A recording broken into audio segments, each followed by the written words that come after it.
Nous sommes le samedi 14 février et c'est, je crois, la Saint-Valentin. La Saint-Valentin, c'est donc la fête des amoureux. Alors, j'ose vous poser la question, êtes-vous amoureux ce soir? Vous, toutes et tous qui nous regardez derrière cet écran. En tout cas, si vous l'êtes, savourez. Bonne fête de la Saint-Valentin à toutes et à tous, mesdames et messieurs. Bonsoir.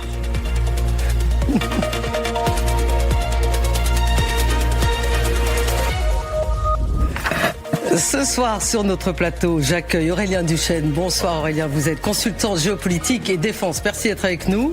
Sylvie Berman, bonsoir Sylvie, vous êtes ancien ambassadeur, entre autres, de France, bien sûr, en Russie. Et Gallagher Fenwick, bonsoir, vous êtes grand reporter spécialiste des questions internationales. Ainsi que Maître Mathias Darmon, bonsoir Maître, vous êtes avocat de l'association Innocence en danger.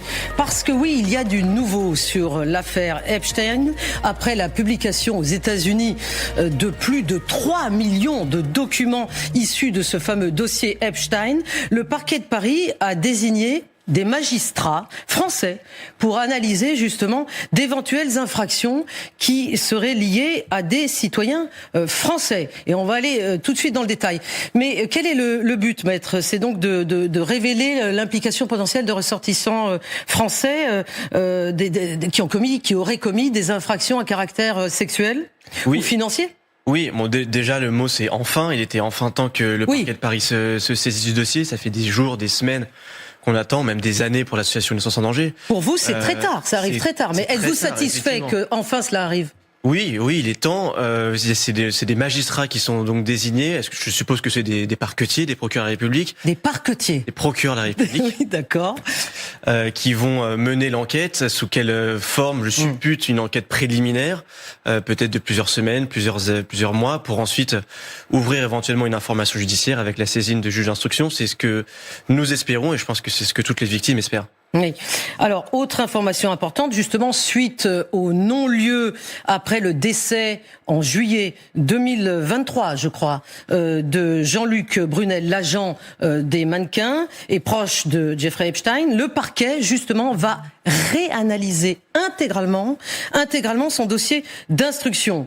Gallagher Fenwick, là, il va y avoir fort à faire et on peut quand même se demander pourquoi ça n'a pas été fait plus tôt. Décès en 2022, effectivement, il y a de vraies 2022, oui, pardon. En 2019, la France déjà s'était saisie de ce dossier avant que Jean-Luc Brunel ne décède donc dans sa cellule de la prison de la Santé. Et à ce moment-là, les autorités françaises émettent une demande d'entraide à l'endroit de leurs homologues américains parce que très rapidement, le rapprochement avec Jeffrey Epstein et le fameux appartement de plusieurs centaines de mètres carrés avenue Foch est fait. Et donc, et ce qui est intéressant, c'est que dans les documents qui ressortent aujourd'hui, beaucoup en réalité résultaient de cette procédure, notamment des centaines d'emails qui avaient été saisis sur des serveurs et des documents donc de perquisition et liés à cette procédure d'enquête. Mais suite au décès donc en 2022 de Jean-Luc Brunel, dont il faut rappeler que c'était un soi-disant patron d'une agence de mannequinat, qui en réalité... en fait, il l'était, il instrumentalisait oui, bien sûr, c'était sa fonction officielle. Pour jouer les rabatteurs pour Jeffrey Epstein, et il abusait lui-même très largement de ces femmes qu'il faisait également travailler. Il a été mis en examen pour viol sur mineur. Hein. Oui. Mais Maître Darmon, Emmanuel Macron en son temps disait il faut laisser la justice américaine faire, il faut laisser la justice américaine travailler. Vous travaillez pour l'association Innocence en danger, et donc en 2019, vous aviez déjà effectué deux signalements, puis il y avait eu également un autre de l'association Femmes et Libres qui avait évoquer les complicités françaises dans ce dossier. Alors, franchement, comment vous expliquez que ça ait mis tant de temps? Est-ce que vous insurgez contre cette lenteur? Évidemment, ça fait des années qu'on ne comprend pas cette lenteur de la part de la justice.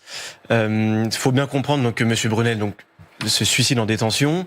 L'ordonnance est donc suicide en 2022 et de là résulte une ordonnance de non-lieu qui est rendue par le juge d'instruction qui décide, les juges d'instruction, ils sont plusieurs, qui décident de clôturer officiellement ce dossier. Faut bien comprendre qu'ils n'étaient pas du tout obligés de clôturer le dossier et on pouvait tout à fait poursuivre cette enquête dans cette information judiciaire en ouvrant avec Contrix. Donc pourquoi et ils ont aller chercher encore. Je sais pas, c'est la décision des juges d'instruction. J'ai pas la réponse à ce dossier, à cette question-là, mais force est de constater que le parquet essaie de rattraper un petit peu le temps perdu en décidant aujourd'hui de saisir plusieurs magistrats pour enquêter dans le cadre peut-être d'une enquête préliminaire. Je sais pas vraiment dans quel cadre véritablement. Sylvie Bermann, donc là il y a quand même des façons de fonctionner de façon très différente de la justice américaine et de la justice française, mais on peut que se féliciter de cette décision. Oui, bien sûr, mais en fait, tous ces documents, enfin, vous aviez les informations, il y avait des informations qui sortaient, mais là, c'est les 3 millions de documents qui ont été diffusés, qui ont obligé... En fait, on est noyé sous ces documents. Non, mais absolument, mais ça oblige tous les pays à réagir, c'est-à-dire qu'il y a cet aspect-là, il y a l'aspect Quai d'Orsay aussi, il y a l'aspect Mendelssohn et le prince Andrew au Royaume-Uni, également la princesse de Norvège et puis un couple de diplomates très connus et qui avaient négocié les accords d'Oslo. C'est ça qui oblige aussi bien la justice française à s'en saisir. Ce qui est intéressant, c'est que dans les procédures, on parle de crimes sexuels, mais également, de crimes financiers potentiels. Oui. Par ailleurs, moi j'ai souvenir que quand le ministre français des Affaires étrangères, vous savez, utilise le mot effaré pour décrire l'émotion qui le saisit en découvrant tout cela, il parle également d'interférences potentielles. Et c'est vrai qu'on peut se demander, au vu et Madame l'ambassadeur l'a rappelé, ce dans quoi Jeffrey Epstein était mêlé dans différents pays, y compris celui dont il est originaire, les États-Unis, la gravité et l'ampleur des faits, on peut se demander pourquoi est-ce qu'il aurait fait différemment en France. Peut-être qu'il y a des choses tout aussi graves et tout aussi amples qui ont été commises ici, et c'est afin de répondre à ces doutes totalement légitimes. Je crois que les autorités se ressaisissent de cette affaire avec cette idée de déterrer en quelque sorte le dossier Brunel, mais pas seulement, des dossiers connexes également. Et moi, je me pose la question, à titre personnel, quand ce non-lieu est prononcé, donc cet ordonnancement en 2022, est-ce que M. Brunel ne bénéficiait pas de complicité ? Est-ce qu'il n'y avait pas d'autres choses et d'autres personnes à aller interroger à l'époque et éventuellement à poursuivre ? Oui, de toute évidence. Il avait un appartement à Paris. Alors, les policiers qui se sont rendus ont dit qu'il s'est passé des choses qui, effectivement, rentrons étaient quelque peu dans le détail. Effectivement, cet appartement qu'il possédait de 740 mètres carrés a été un lieu d'agression et de viol multiples depuis, donc dès 2019. Je le répète, votre association avait reçu mettre des témoignages de cela. Il avait installé des caméras à l'extérieur et à l'intérieur. La police s'est saisie de tout cela. Il y a encore beaucoup de zones d'ombre sur les activités de Jeffrey Epstein dans la capitale française. Mais vous dites votre association est un peu comme un lanceur d'alerte sur ce genre de sujet. Mais là, attention, vous avez lancé l'alerte, mais c'est seulement maintenant que on est quand même en 26. Est-ce que vous vous êtes senti un peu seul ? On s'est senti un peu seul, évidemment, et au-delà de l'association, je pense que c'est toutes les victimes de ce réseau pédocriminel international qui se sentit totalement démunies face au silence du parquet ou de l'instruction. Et effectivement, c'est une aberration de se dire que c'est qu'en 2026 qu'on se décide enfin de bouger les lignes et que la justice se saisisse. Alors, les victimes, Aurélien Duchesne, disent que elles n'ont pas parlé plus tôt parce qu'elles avaient signé toutes plus ou moins des accords de confidentialité. Oui, d'ailleurs, le mot confidentialité, c'est une des choses qui fait qu'on est dans un contre-la-montre, aussi parce que de un, on imagine le nombre de théories, y compris complotistes, qui pourraient surgir tant qu'on ne fait pas la lumière au plus vite sur ces horreurs à Paris. Et la deuxième chose, c'est que, à propos de confidentialité, regardons le comportement erratique de ce qu'on a en face, l'administration Trump, dans la manière de gérer les dossiers. On a une affaire qui désormais mêle du judiciaire, du diplomatique et du politique. Donc il y a aussi, j'ai envie de dire, un autre enjeu qui va être là-dedans, c'est les Américains qui peuvent faire pression sur des Français, par exemple, sur cette affaire. Et ça, au-delà de l'indécence pour les victimes, c'est un dossier extrêmement grave. Bien sûr, LCI vous tiendra informé des moindres développements de cette nouvelle enquête judiciaire. Surtout, restez avec nous. Nous allons revenir sur ce qui s'est passé à cette fameuse conférence sur la sécurité à Munich, puisque tout le monde y était. Volodymyr Zelensky, le Premier ministre Keir Starmer, qui a beaucoup parlé, fait parler aujourd'hui, choqué, parce qu'il a raconté, exprimé, déclaré qu'il allait dans très peu de temps déployer un groupe aéronaval face à la menace russe. Restez sur LCI, bien sûr. Très bonne ambiance sur ce plateau ce soir. Je ne sais pas, c'est Général Richoux, bien sûr, qui met l'ambiance. Bonsoir, Général. Bonsoir, vous nous avez rejoint. Merci d'être là. Vous êtes ancien commandant de la 7e brigade blindée, comme nous le savons toutes et tous. Et, bien sûr, qui nous a rejoint également, Ludmila. Bonsoir. Bonsoir, Anne. Vous êtes Ludmila Totieva, chroniqueuse chez E-Radio, consultante en politique publique.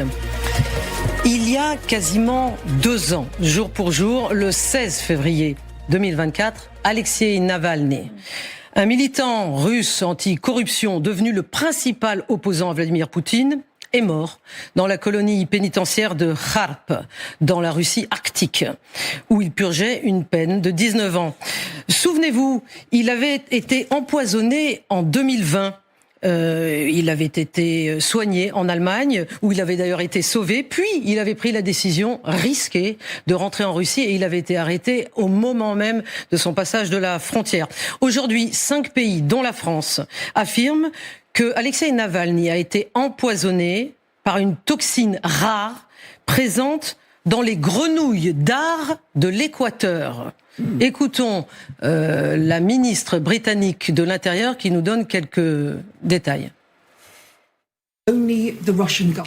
Seul le gouvernement russe avait les moyens, le mobile et l'occasion d'utiliser cette toxine contre Alexeï Navalny en prison. Et c'est pourquoi nous sommes ici aujourd'hui, pour mettre en lumière la tentative barbare du Kremlin de réduire au silence Alexeï Navalny.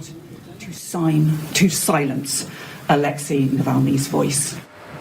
Aujourd'hui, les ministres, Yvette Cooper est ministre des Affaires étrangères, excusez-nous pour cette erreur. Donc, comment on en est arrivé à cette enquête, Ludmila Totieva? En tout cas, c'est une enquête effectivement qui a été menée dans 5 pays, la Grande-Bretagne, la Suède, la France, les Pays-Bas et l'Allemagne. Concrètement, voilà la grenouille, vous voyez voilà à quoi ressemble cette grenouille d'Ar. Donc la toxine mortelle qui a empoisonné, Alexeï Navalny, serait présente sur la peau de ces grenouilles et elle a été retrouvée dans des échantillons de son corps, prélevés sur son corps, Ludmila Totieva. Oui, tout à fait. Ce qui marque, c'est que ce sera les pays européens qui ont fait cette enquête-là, qui sont aboutis à un tel résultat. La Russie, effectivement, il n'y a pas d'enquête, jamais d'enquête. De toute façon, leur enquête, très souvent, ils partagent pas les vraies réalités du fait. Et ils sont très bien, ils sont soulagés par le fait que Navalny soit mort. Mais si vous voulez, c'est pas la première fois que ils sont peut-être pas soulagés par le fait que l'enquête a été menée par les 5 pays européens. Oui. Après, je sais pas si ça leur fait du chaud ou du froid. Je pense pas. Je pense qu'on est au courant de la manière, de ce modus operandi du régime, d'ailleurs soviétique, mais aussi russe, par des FSB, Novichok qui était utilisé. Vous voulez dire cette façon, cette facilité, disons, à empoisonner? Oui, à empoisonner. Je pense qu'il y a une vraie adage de Staline, pas de personne, pas de problème, qui reste très vrai chez le régime de Poutine. Alors, il vaut mieux juste utiliser les poisons pour se débarrasser du problème, c'est-à-dire de la personne. Sylvie Bermann. Oui, tout à fait. Et il y a probablement un côté vengeance aussi, vengeance du FSB et vengeance de Poutine, parce que Navalny avait révélé qu'il avait été empoisonné et puis avait piégé justement celui qui était responsable de l'empoisonnement. Je ne sais pas si vous... Ah oui, bien sûr, il y avait eu un enregistrement téléphonique, donc tout à fait. C'est une véritable humiliation pour le FSB Et donc, il doit y avoir cet aspect vengeance, parce qu'en même temps, il était emprisonné à un moment.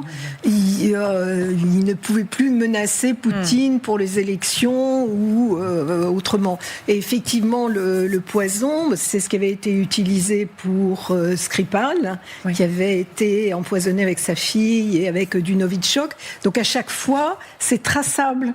C'est-à-dire qu'on peut savoir que c'est ça que je comprends pas, évidemment. En prélevant sur le corps d'Alexei Navalny, on allait forcément comprendre qu'il a été empoisonné. Oui, tout à fait, mais je pense qu'il s'en moque, effectivement. Il y a une forme de signature. Oui, général. Je pense qu'il y a une forme de signature entre le polonium, entre Oui. Voilà, du polonium, il y en avait partout. Oui, bien sûr. Et de la même manière qu'il y a des gens, il y a des rambardes trop courtes à Moscou partout, où les gens passent par-dessus du 3e étage ou du 5e étage des immeubles. Eh bien, quand on veut éliminer des opposants, il y a une espèce de signature qui dit voilà, t'as trahi ton pays, on t'élimine avec une volonté quand même que ce soit traçable. Je pense qu'il y a quelque chose derrière. En tout cas, il y a une personne que ça n'étonne pas du tout, c'est Yulia Navalnaya, la veuve d'Alexei Navalny, qui d'ailleurs était présente à la conférence pour la sécurité de Munich, dont on vous parle sur LCI et qui se déroule en ce moment.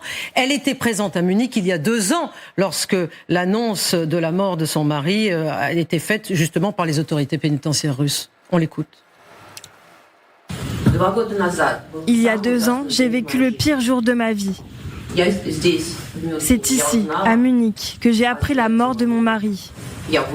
Je suis montée sur scène et j'ai déclaré que c'était Vladimir Poutine qui avait tué mon mari, Alexei Navalny. Aujourd'hui, ce ne sont plus seulement des mots, mais des preuves scientifiques qui démontrent que mon mari, Alexei Navalny, a été empoisonné et tué par le gouvernement russe et par Vladimir Poutine dans une prison russe. Alexei Navalny... Je vous appelais Alexei Navalny. Non, mais là, j'ai des problèmes de concentration. Donc, effectivement, Gérard Fenwick, elle l'avait toujours dit, elle l'avait toujours clamé. Non, absolument. Et en l'entendant parler, vous savez, j'ai en mémoire... ces mots prophétiques qu'il prononce face caméra dans le documentaire qui lui est dédié, qui s'appelle Navalny. Oui. Et le réalisateur, un peu gêné, lui dit, écoute, il le tutoie en russe, on parlait parfaitement, Anne, et il lui demande, est-ce que tu peux adresser un message au cas où tu es tué ? Et Navalny est un peu gêné et il y consent. Et il dit de mémoire la chose suivante, il dit, vous savez, plus on est opprimé, voire si on est tué, c'est un hommage qui nous est rendu. Nous sommes forts, n'abandonnez pas. Et ensuite, il a cette phrase, il dit le mal triomphe quand les bonnes personnes ne font rien. Et donc, effectivement, je pense que quand les gens apprennent qu'il a été empoisonné, c'est pas forcément une surprise, mais plusieurs choses. D'abord, c'est important pour sa famille de savoir comment est-ce qu'il a été tué, quel agent, etc. Ça permet d'aider dans le processus du deuil. Deuxièmement, je sais qu'on vit dans un monde où la loi et le droit disparaissent progressivement, mais la justice, ça compte, et avoir des preuves, et être capable de les apporter en cas de procédure, ça compte également. Et comme le disait le général Richoux, et vous avez vu à quel point vous étiez concentré pour décrire le type de poison qui a été employé, que vous ne trouvez pas naturellement en Russie. Donc il a été apporté, utilisé, c'est véritablement une signature. C'est une invention qui date de l'époque du tsar, l'utilisation de ces poisons, le cabinet des poisons, pour mettre fin aux dissidents. C'était pas la première fois avec Navalny. Ils ont fini par l'avoir, mais grâce à ces 5 pays, on en a désormais la preuve. Et ça permet aussi, et je termine par là, de faire taire celles et ceux qui disaient oui, on le sait pas vraiment, peut-être qu'il est mort tout seul, ou il a eu un problème de santé, ce qui était la théorie du Kremlin. Le ministre des Affaires étrangères français, Jean-Noël Barrot, a réagi sur son compte X. Il a déclaré « Nous savons désormais que Vladimir Poutine est prêt à utiliser l'arme chimique contre son propre peuple pour se maintenir au pouvoir ». Aurélien Duchesne, oui, effectivement, l'arme bactériologique, là, a été utilisée. Oui, d'ailleurs, comme l'allié Bachar el-Assad de la Russie, en masse, sont des centaines de civils en Syrie. Mais en plus, l'assassinat de Navalny à ce moyen était aussi, en termes de message à l'Occident, le fait que Poutine préférait créer un martyr plutôt que de laisser le dernier semblant d'opposition. Et là où il y a une victoire, entre guillemets, physique pour Poutine en Russie, c'est que vous prenez tous les grands opposants qui demeurent aujourd'hui face au Kremlin, y compris Madame Navalnaya. Ils sont tous désormais en exil. il n'y a plus, après la mort de Nemtsov et de Navalny, plus un seul résistant au Kremlin dont le français moyen pourrait citer le nom dans la rue. Il n'y a plus aujourd'hui, après l'assassinat de Navalny, de grandes figures d'opposition qui puissent faire sortir demain dans la rue de nombreux Russes. Et c'est ça la victoire que Poutine peut estimer avoir. Mais même quand Navalny était en vie, il n'était pas capable de faire sortir les Russes qui sont, par exemple, en exil sur on les avait rues. dit que c'était un changement. On se souvient quand il est C'est-à-dire, Ludmila, qu'est-ce que vous voulez dire? Je veux dire que déjà Navalny, par rapport à la position sur l'Ukraine et sur beaucoup de positions qui, par exemple, moi je le vois comme un vrai impérialiste, mais un peu oui, c'est vrai que son épouse aussi a pas condamné. Il a dit que la Crimée c'est pas un sandwich, du coup on va pas pouvoir le redonner. Beaucoup d'Ukrainiens considèrent comme vous qu'Alexeï Navalny n'était pas complètement ce que je voulais dire un opposant. Par là, c'est que la position russe, elle n'est pas capable. Elle n'est pas capable de faire force ensemble. Et déjà, ça fait longtemps, mais on n'entend pas les voix des Russes à faire en sorte que son régime tombe chez eux en Russie. Ici, par exemple, en Europe, ce qu'on entend surtout, c'est la critique des pouvoirs très souvent qui sont en place, les pouvoirs européens. Il y a pas mal ceux qui soutiennent le régime poutinien et qui disent voilà que ce que Poutine fait est bien. Pas tout le monde, mais il y en a quand même en nombre assez important. Oui, moi, ce qui est intéressant, c'est que en Russie, un petit peu comme en Iran, il y a une opposition qui est en miettes et je suis assez d'accord avec Aurélien, on n'est plus capable de citer un leader. Au moins, on savait qui c'était. Et je me souviens, quand il est mort, on a dit c'est un tournant dans le régime, etc. Il y aura un avant et un après Navalny. Il y a eu un avant et un après, rien du tout. La vie a repris comme avant. Et véritablement, aujourd'hui, il n'y a pas d'opposition connue, structurée en Russie, de la même manière qu'en Iran, il n'y a pas d'opposition unifiée, connue, structurée, avec une alternative crédible si le régime chutait. Sylvie, un dernier mot là-dessus. C'est quand même le propre des dictatures qui ont réussi au-delà du possible. Navalny, qui avait été évacué en Allemagne après la première tentative d'empoisonnement, voulait rentrer parce qu'il sait que quand on est à l'extérieur, on a moins d'influence, bien évidemment, dans le pays. Donc, il faut quand même saluer son courage d'être rentré. Il a été extrêmement courageux. Mais il a été critiqué avant par d'autres opposants, pas seulement par les Ukrainiens, parce qu'il n'avait pas joué le jeu, en particulier avec Nemtsov. Comme vous le savez, des négociations tripartites sont en cours entre les Ukrainiens, les Russes et les Américains pour essayer de trouver une solution à la fin de cette guerre en Russie. Bon, tout le monde doute beaucoup de l'efficacité de ces réunions. Il va y en avoir une à Genève la semaine prochaine. Mais Donald Trump, qui souffle le chaud et le froid, hier soir, devant la Maison-Blanche, a mis la pression sur, cette fois-ci, Zelensky. On l'écoute. Zelensky va devoir se bouger. La Russie souhaite un accord et Zelensky va devoir y mettre du sien s'il ne veut pas rater une grande opportunité. Il va devoir se bouger. Donc ça, c'est pour le président Donald Trump.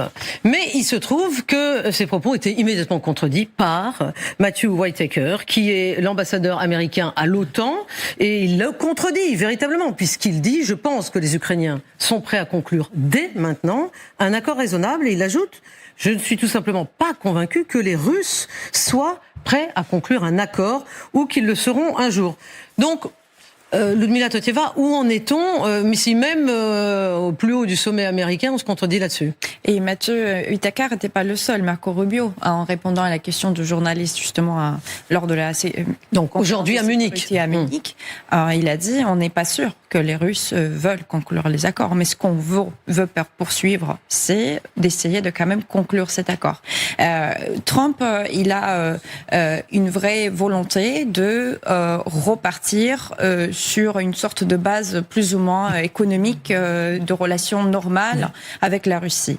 Les 12 milliards, si je me trompe pas, qui sont plus ou moins promis en termes d'investissement et de potentielle reprise des relations économiques entre les États-Unis et la Russie, si jamais l'accord entre l'Ukraine et la Russie est conclu, ça c'est juste un des exemples. Après, c'est beaucoup plus facile de mettre quand même la pression sur Zelensky. Parce qu'on dépend quand même de l'aide américaine, il faut le dire. Alors je ne résiste pas à la tentation de partager avec vous ces mots prononcés par Volodymyr Zelensky. Aujourd'hui, je crois, à la conférence de sécurité à Munich. Écoutons-le, parce que c'est quasi philosophique. Parfois, nous parvenons à livrer de nouveaux missiles à nos systèmes Patriot ou NASAM juste avant une attaque. Et parfois, à la toute dernière minute. Pendant cette guerre, les armes évoluent plus rapidement que les décisions politiques visant à les arrêter. Gallagher, parole sage, c'est-à-dire parfois les armes vont plus vite que les hommes politiques qui décident de les arrêter. Donc effectivement, les armes évoluent plus vite que la situation. On sent sur le quand terrain. même, et on la comprend, l'amertume croissante de Volodymyr Zelensky. J'ai toujours en mémoire ce qu'il était. La voix de plus en plus rocailleuse. Moi, j'ai l'impression qu'il se force pour ne pas être en colère, presque. Non, bien sûr. Il l'était clairement il y a un an Davos. Dans le bureau. Oui. Déjà, il y a un an dans le bureau ovale et à Davos récemment. Oui, il avait des mots durs à l'endroit de l'Europe. Là, je pense que sa colère aujourd'hui, elle est davantage dirigée. Alors, elle est dirigée contre qui ? À fleuret-moucheté contre les Américains. Ouais. J'ai vu qu'il avait proposé d'accorder à la Russie un cessez-le-feu et de faire organiser des élections libres en Russie, ce que j'ai trouvé également très philosophique et malin de sa part. Mais il a de la répartie, ça c'est sûr. Oui, et sur Vladimir Poutine, disant de lui qu'il vit pour la guerre, ce qui est un mot qui est effectivement aussi éloquent qu'il est juste pour tout le monde comprenne bien ce qu'il a en face. Mais je voulais juste répondre d'un mot un seul à la question que vous posiez. Où est-ce qu'on en est aujourd'hui ? Exactement au même endroit. Tourne autour. Oui, tout à fait. Donc, alors que oui, mais il y a un domaine dans lequel c'est différent. On y vient tout de suite. C'est-à-dire qu'alors que, comme vous le soulignez, les négociations tripartites semblent piétiner, il est justement un domaine qui ravit les Russes comme les Américains, c'est celui des affaires. Même si la Maison-Blanche se tait sur le sujet, et que Dmitri Peskov, le porte-parole de Vladimir Poutine, l'élude ce sujet, un chiffre est en train de sortir. Il est faramineux. C'est celui de 12 000 milliards de dollars. De quoi s'agit-il ? Écoutons Kirill Dmitriev, qui est l'envoyé spécial de Vladimir Poutine, sur ce sujet des affaires et des relations directes avec les États-Unis. Comme vous le savez, nous travaillons étroitement avec l'administration Trump pour réparer les relations économiques entre la Russie et les États-Unis. Cela s'inscrit dans le cadre du travail de groupe russo-américain sur la coopération économique. Nous nous sommes également rencontrés aujourd'hui et ces réunions se déroulent de manière positive. Y a-t-il des progrès sur l'accord de paix ? Un certain indicateur ici pourrait être que les bellicistes européens, britanniques, tentent constamment d'interférer dans ce processus, tentent constamment de s'y immiscer. Et plus ces tentatives se multiplient, plus nous constatons que bien sûr, il y a des progrès et une évolution positive. Mais ici, à Abu Dhabi, il est impossible d'intervenir, je suppose. Eh bien, c'est difficile pour eux, mais ils essaient. Sylvie Bermann, là, on a vraiment cet homme en exercice là qui est à son meilleur, si je puis dire, en tout cas au meilleur de son efficacité, de son domaine. C'est-à-dire, lui, son but, c'est véritablement de rétablir les relations bilatérales, économiques entre la Russie et les États-Unis. Oui, c'est ça qui compte. Et d'avoir les investissements américains. Je veux dire, c'était ça son métier, à la tête du fonds d'investissement. Il avait beaucoup de contacts d'ailleurs à ce moment-là avec les Américains. Il a fait ses études là-bas. Il a travaillé chez Goldman Sachs et c'est pour ça que Vladimir Poutine a fait appel à lui. L'a choisi effectivement comme interlocuteur de Witkoff. Mais ça veut dire qu'en parallèle de ces négociations qui piétinent, Sylvie, expliquez-nous, il y a donc ces accords commerciaux qui sont en train de primer.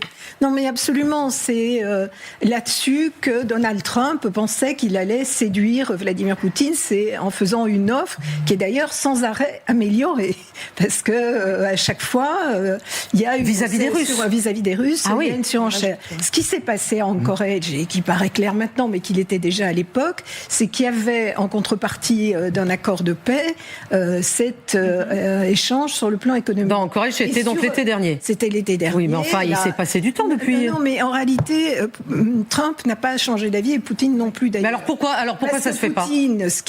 Parce que Poutine a dit clairement, il a dit moi je peux accepter, mais à condition que je récupère la totalité du Donetsk. Donc on bute toujours sur l'aspect territoire.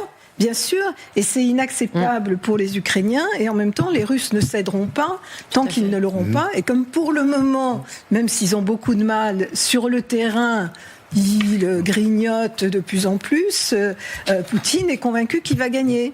Oui. Général. Alors d'abord, c'est Dmitriev, c'est uniquement du côté russe. Du côté américain, on n'a pas véritablement de confirmation. Enfin, vous inquiétez pas qu'ils sont tout à fait pour. Alors là, je peux vous dire que j'étais à Moscou il y a encore pas assez peu de temps. Ils ne m'ont parlé que de cela. Sur cette affaire-là, il n'y a pas eu de réponse américaine. Mais c'est officiellement. Tandis que officieusement, tout le monde le sait que c'est ce qui intéresse les Américains. J'ai envie de vous poser la question, où en est ce fameux tunnel ou pont, je ne sais plus, entre la Russie et l'Alaska, par exemple, qu'on nous annonçait absolument arrivant, magnifique, symbole de la restauration des relations entre les deux pays sur les 70 ou 80 kilomètres du détroit de Bering. On n'entend pas parler. Je crois qu'il y a beaucoup de propagande de la part de Dmitriev, mais il a une qualité, Dmitriev, moi, qui me fascine, c'est qu'il ressemble à un homme d'affaires occidental. Il n'a pas la tête de KGBiste, etc., russe, et donc c'est un type qui inspire confiance. Mais oui. Et donc c'est là que quand vous prenez un négociateur, mieux vaut qu'il inspire confiance, évidemment. Oui. Ce qui est sûr aussi, c'est que, par exemple, cet esprit de l'encourage, il est répété par les négociateurs russes. Et ça, c'est Volodymyr Zelensky qui le dit. Et dans son propos, justement, lors de la conférence de Munich, il dit « On entend parler, lors des négociations, d'un certain esprit d'encourage ». De quoi parle-t-on ? On parle d'une sorte de deal entre les Américains et les Russes. Lequel ? Et c'est le deal de reprise de relations économiques. Voilà, et notamment la levée des sanctions américaines envers la Russie. Et le président Zelensky, quand il parle de cet esprit d'encourage, il parle de cela comme un obstacle à une vraie conclusion de la paix. La paix. Oui, mais que peut-il y faire ? Pas que Zelensky. Que peut faire Volodymyr Zelensky, Gallagher-Fenwick, face à ce désir mutuel de la part des deux pour rétablir leurs relations économiques et les faire fructifier ? Sur les Européens, le président Macron aujourd'hui. Oui, je ne sais plus si c'était aujourd'hui ou hier qui parlait à Munich, expliquait que... Oui, mais qu'est-ce qu'il peut faire le président Macron contre ça ? Les Européens en sont au 20e paquet de sanctions. Il rappelait que les revenus pétroliers ont chuté de 25%, que 75% des navires sous sanctions ne reviennent pas en Russie, et il appelle à accroître cette pression, et il dit, je ne fais que répéter ce qu'il dit, que celles et ceux, et cherchez mon regard, qui pensent que les négociations sur le dossier ukrainien peuvent se faire sans les Européens, ne comprennent pas que c'est impossible, mécaniquement impossible. Oui, d'accord. Parce que tout ce qui est mais là, on parle de relations bilatérales entre la Russie et les États-Unis économiques. Mais tout ça, si vous voulez, ce sont des bâtons dans les roues de cette mécanique qui est enclenchée. Après, si les Américains et les Russes, indépendamment, si vous voulez, ont envie de, oui, bien sûr, et que voilà, on parvient à imposer une paix juste et durable, mais qu'ils fassent leurs affaires autour du détroit. Là, Gallagher, là, personne ne parle de paix, effectivement. Et c'est la raison pour laquelle Dmitri Peskov, le porte-parole de Vladimir Poutine, a dit ceci, je vous le cite, il est resté vague, mais au moins, il commence à avouer que cela existe. Bien sûr, nous proposons une coopération. Bien sûr, des entreprises des deux pays sont potentiellement intéressés par cette coopération. Vous voyez, ça va pas très très loin quand même dans ces déclarations d'intention. Potentiellement, ça veut dire, bien entendu, quand vous vous adressez à des industriels, des deux côtés, ils vont dire, nous, on veut faire du business. Mais là, le problème, il est politique avant d'être industriel, véritablement. Donc, il faut d'abord qu'il se passe quelque chose sur l'Ukraine pour que ces relations puissent reprendre. Non, pas forcément, non. Sylvie Berman. Non, mais c'est pour ça, effectivement, que ça n'a pas abouti depuis Anchorage. Mais ils ont des discussions extrêmement sérieuses. Le président de la Chambre de commerce américaine à Moscou était aux États-Unis. Il a discuté avec le Trésor américain. Dmitriev, quand il va aux États-Unis, il travaille là-dessus. Donc, à mon avis, tout est prêt. Et simplement, pour le moment, Donald Trump n'a pas décidé de le faire en l'absence d'un accord de paix. Vous avez parfaitement raison, mais chez les militaires aussi, on fait des dizaines de planifications qui ne voient jamais le jour parce qu'on essaye de brosser tous. Il est normal qu'ils préparent l'après. Ça ne veut pas dire que l'après, il va se déclencher sur un coup de doigt. Ça, pour le moment, je pense que c'est quand même très prématuré de les dire. Les Russes sont capables d'inviter Trump à Moscou. Il est capable d'y aller. Oui, peut-être. Mais signer des choses, et ça peut être sur ce front-là comme... En tout cas, lorsque j'étais à Moscou l'année dernière, j'ai eu beaucoup de mal à pouvoir interviewer le président américain de la Chambre de commerce américano-russe parce que il était en train de partir justement aux États-Unis pour essayer d'aller faire son lobbying à la Maison-Blanche et obtenir. Et c'était il y a un an. Donc évidemment, ils y pensent Sylvie Bermann depuis très longtemps. Oui, non, mais ils y pensent depuis très longtemps. Et encore une fois, je pense que tout est prêt. C'est-à-dire que le jour où il y aura un accord politique d'une manière ou d'une autre, tout ça pourra reprendre. D'autant plus que les Américains étaient déjà très présents à Sakhalin avec Exxon. Ils étaient présents dans la vallée du Titane avec Boeing.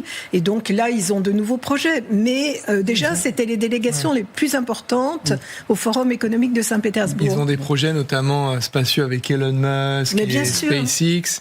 Et après, il faut se pencher aussi sur ce chiffre 12 000 milliards. 5 000 milliards de moins que le PIB de toute l'Europe. C'est cette idée en fait de présenter à Donald Trump et à son équipe, et ça marche, la Russie comme espèce de pays de cocagne. Oui, mais Volodymyr Zelensky aussi a eu cette idée une fois qu'il l'a comprise. Il a aussi voulu faire la même chose. Tout le monde veut faire ça avec les États-Unis de toute façon. Bien sûr, mais après quand vous êtes là aussi, que vous avez 17 millions de kilomètres carrés, ça pèse plus lourd, c'est ça.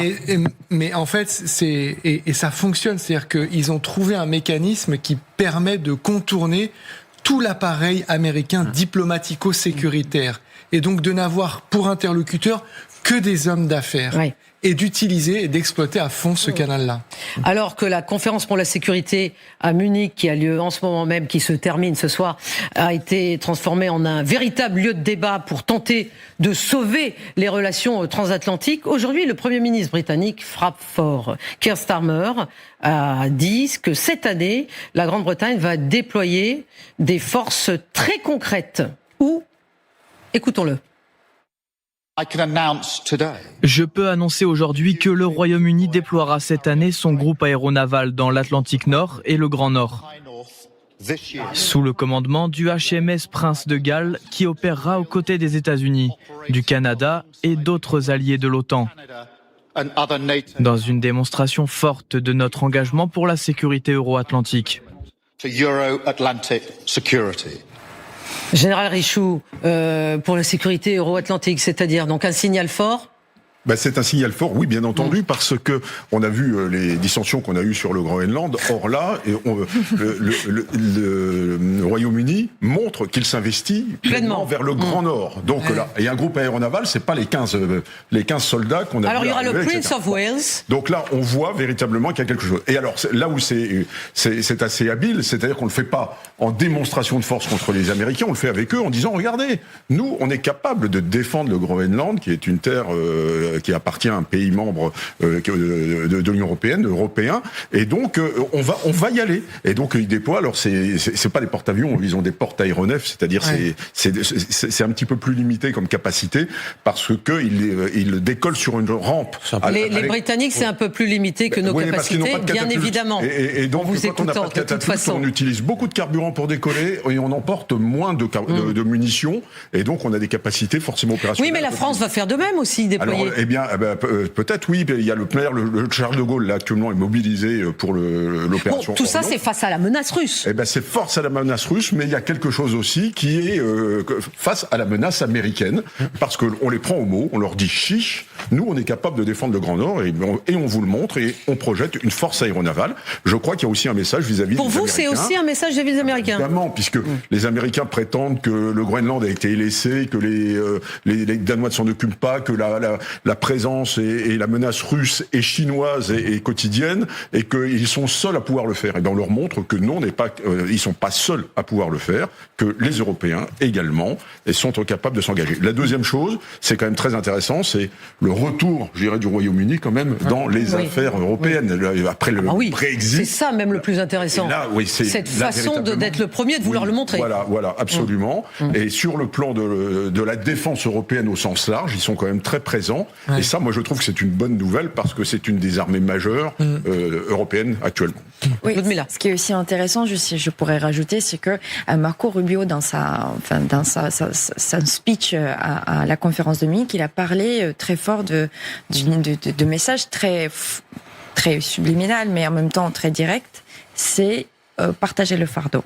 Est-ce que vous allez partager le fardeau avec nous? Parce que, en gros, c'était beaucoup plus poli et beaucoup plus encluant cette prise de parole par Marco Rubio. Oui, mais enfin, vous savez très bien, Ludmilla, ce qu'il pense. Marco Rubio, il pense comme Donald Trump, au fond. C'est juste parce que sa façon de parler est plus polie. c'est une invitation, une sorte de porte ouverte pour que les Européens puissent mettre en avant les capacités qu'ils sont capables et qu'ils veulent mettre. D'accord. Et les États-Unis vont être très heureux si ça sera le cas. Peut-être pas vraiment très heureux, mais au moins, s'ils peuvent payer moins, ça serait... Oui, c'est surtout ça, oui, voilà. Ouais. Dites-nous les choses carrément, Ludmilla. C'est ça, c'est une question d'argent. Aurélien. Vous voyez qu'il y a aussi une sorte de partage des tâches maintenant dans la défense européenne. Quand vous regardez les documents stratégiques des Britanniques, il y a 5 ans, ils disaient, nous, notre futur, c'est le grand large, la zone Indo-Pacifique et l'ex-empire colonial. Maintenant, ils disent, la priorité numéro 1, c'est l'Europe. Et vous voyez que les Britanniques, ce qu'ils disent, c'est très intéressant. Ils disent, en gros, les Allemands et les Polonais vont se concentrer sur la puissance terrestre face à la menace russe.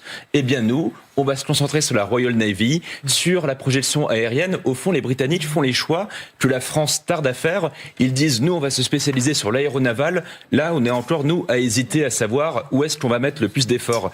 Et les Britanniques, enfin, ils nous ont d'ailleurs chopé un contrat qu'on avait avec les Norvégiens à la base en termes de frégates. Ils ont une stratégie pour le Grand Nord qui va bien au-delà du Groenland. Ils veulent être le gardien du flanc nord de l'Europe.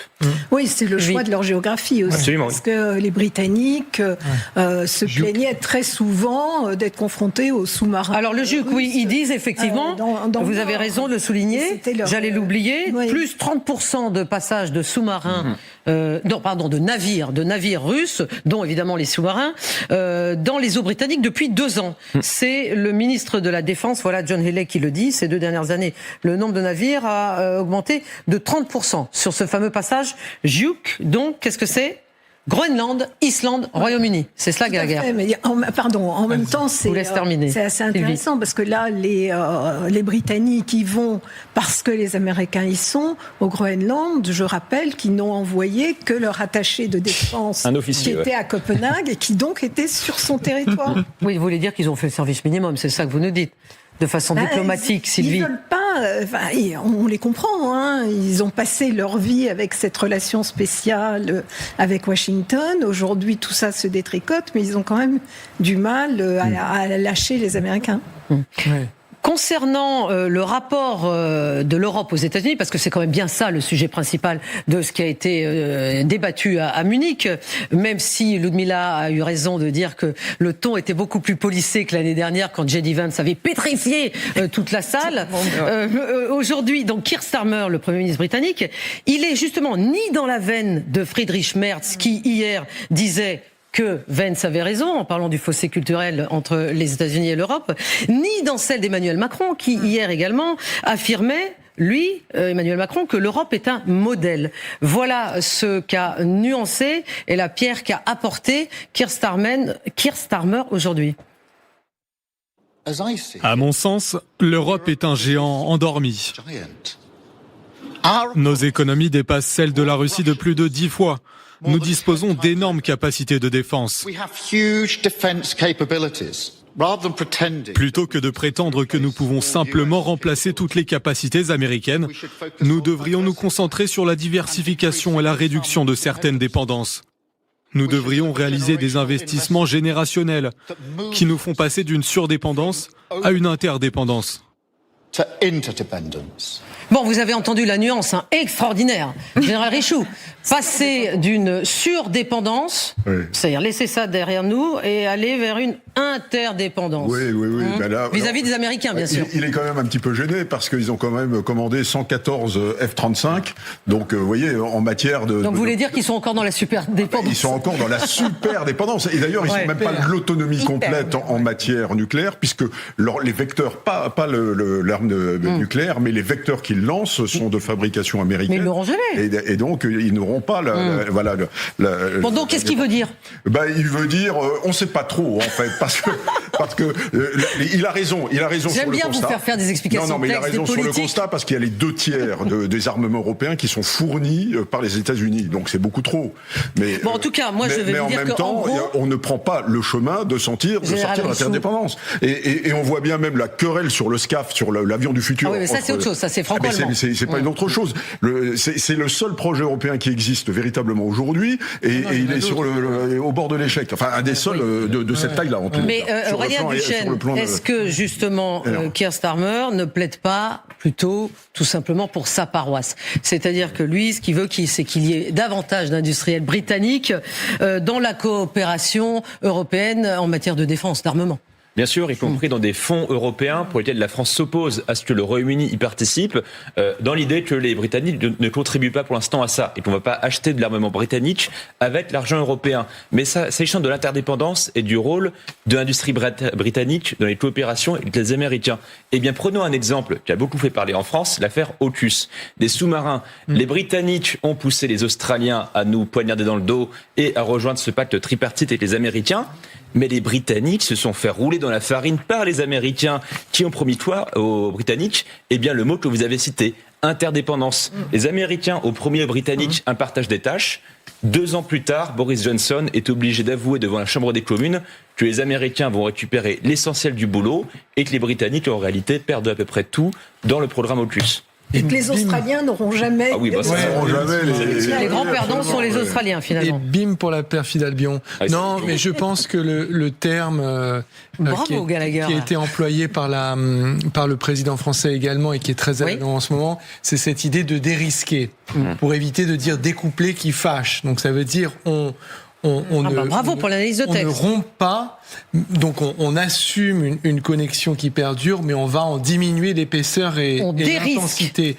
Oui, c'est un terme, c'est une manière de jargonner qu'on utilise un peu en finance, mais c'est ça, c'est cette idée de dire, écoutez, on ne peut pas rompre complètement, en revanche, il faut diminuer la quantité de dépendance, mais effectivement, pour Keir Starmer, c'est quand même un discours très difficile à tenir, vu la nature de ce qu'il y a dans son carnet de commandes militaire actuel. Alors il y a aussi l'épineuse question du nucléaire. Et oui, on est obligé, dans cette émission, de toucher les sujets qui font mal. Si hier, à Munich, puisque tout se passe à Munich depuis 48 heures, le chancelier allemand Friedrich Merz a évoqué la possibilité d'un parapluie nucléaire français élargi en Europe, c'est une suggestion que le président Emmanuel Macron a confirmée, mais il manquait justement la position de l'autre puissance nucléaire européenne, c'est-à-dire les Britanniques. Et là, c'est encore Keir Starmer qui a parlé.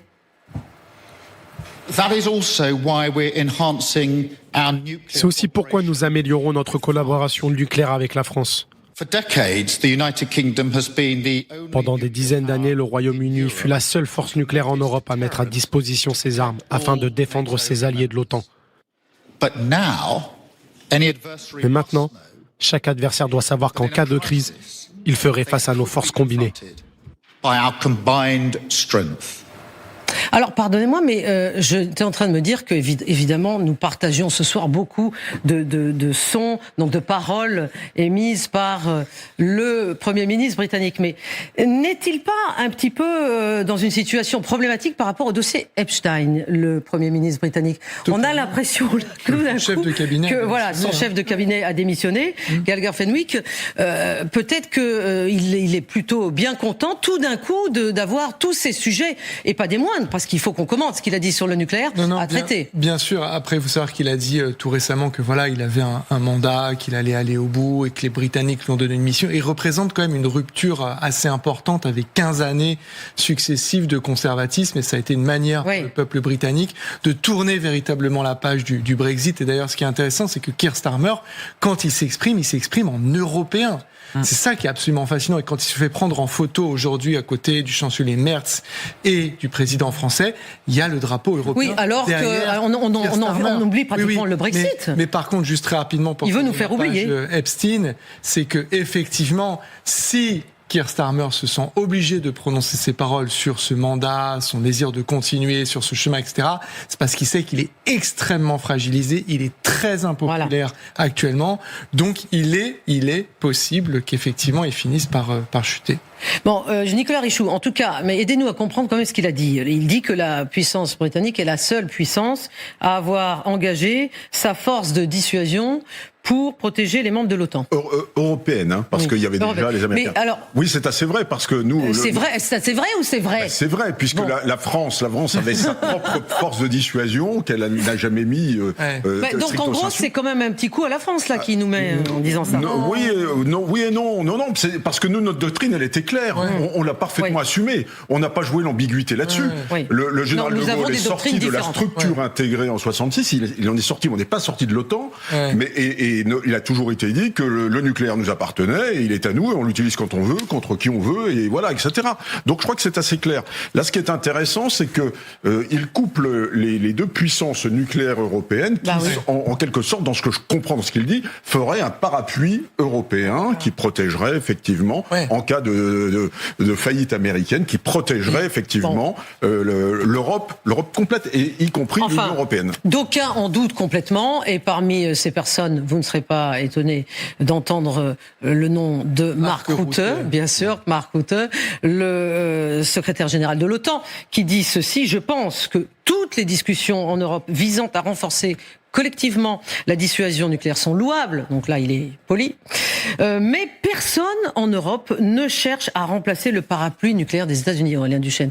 Donc il est en gros en train de dire que ça n'est pas possible, que ce parapluie nucléaire américain est irremplaçable. Oui, mais ça tombe bien, ce n'est pas le but, même pas celui des Français pour une fois. C'est-à-dire que nous, la proposition française, c'est au fond ce qu'a voté déjà De Gaulle, l'idée qu'on n'est pas sûr que les Américains vont rester Washington à l'époque pour Bruxelles ou Amsterdam, ou demain pour Varsovie ou Prague, et que nous, on sera un peu une réassurance. Les Britanniques disent d'un côté que, à la différence des Français, ils sont dans les programmes nucléaires de l'OTAN, les Français n'y sont pas, et qu'ils sont la deuxième force au sein de l'OTAN, en plus des Américains.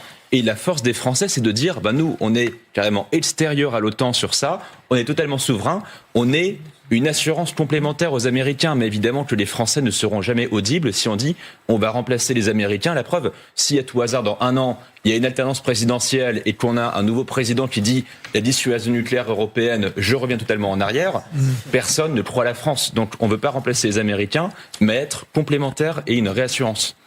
Non, mais en fait, Mark Rutte a déjà dit il y a quelques jours, si vous pensez que les Européens peuvent remplacer les Américains de manière générale, vous rêvez, ce n'est pas possible.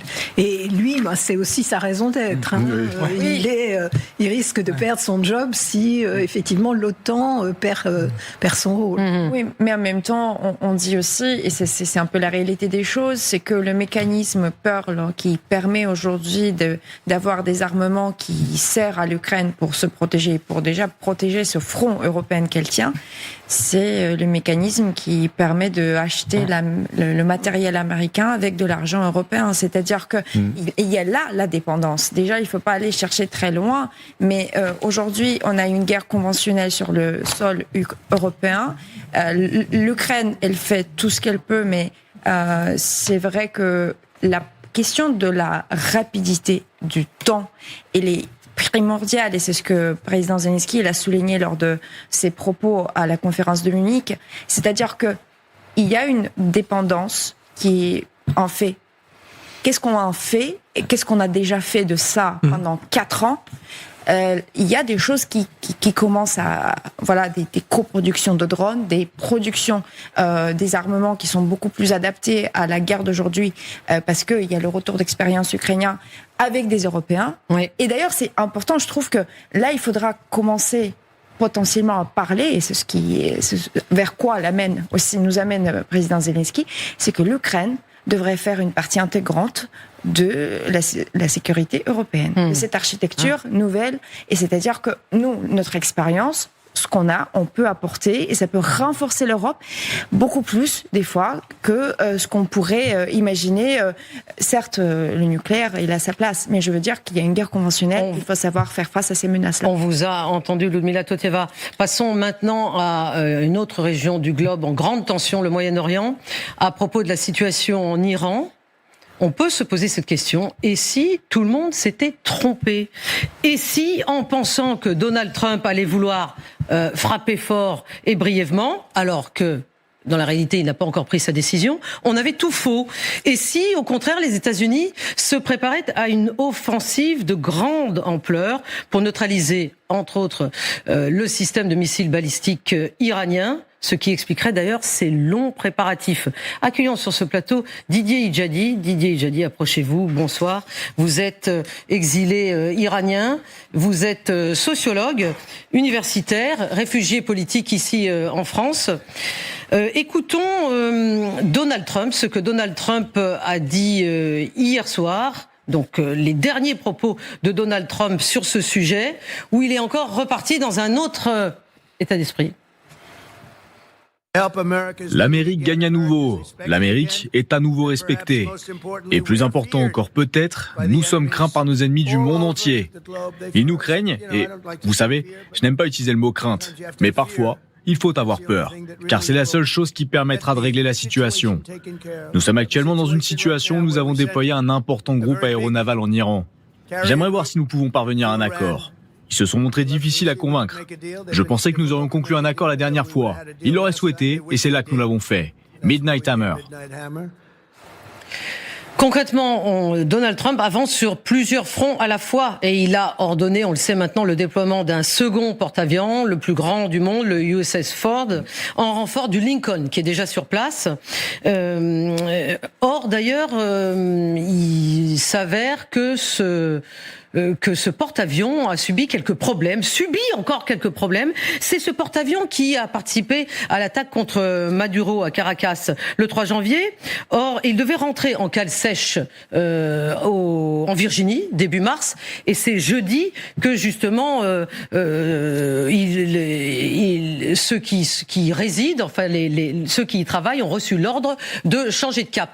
Mais cet porte-avions a émis 12 appels de détresse depuis qu'il opère au Venezuela.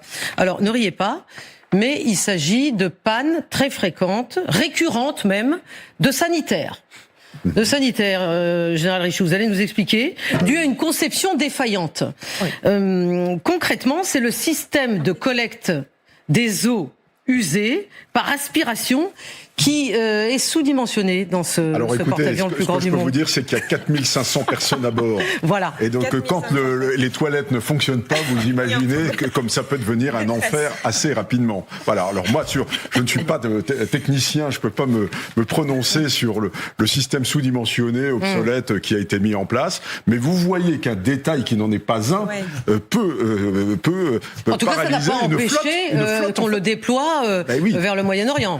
Parce qu'on en a besoin, justement. On en a besoin. Alors j'imagine quand même que il y a les techniciens, il y a tout ce qu'il faut à bord pour pouvoir réparer. Mais effectivement, quand vous avez 4500 personnes à bord, il y a des choses qui deviennent centrales effectivement et qui peuvent porter atteinte à une opération complète. Vous voyez, donc c'est pas simplement projeter des avions, avoir la catapulte qui fonctionne.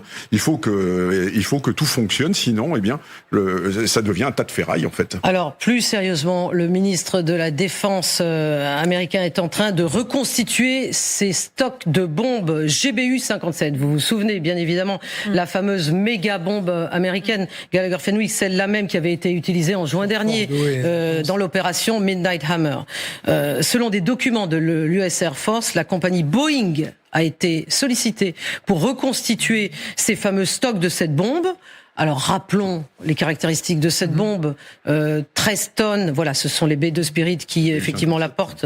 6,6 mètres de long qui est capable de s'enfoncer sur à peu près 60 mètres de profondeur avant d'exploser. S'achemine-t-on potentiellement vers une nouvelle utilisation de ces bombes ? C'est possible, après, avec une efficacité peut-être aussi relative que la dernière fois, puisque je rappelle que le président des États-Unis avait dit, et je cite, que le programme nucléaire avait été oblitéré. Oui. Or, il est précisément en train de négocier sur cette même thématique aujourd'hui.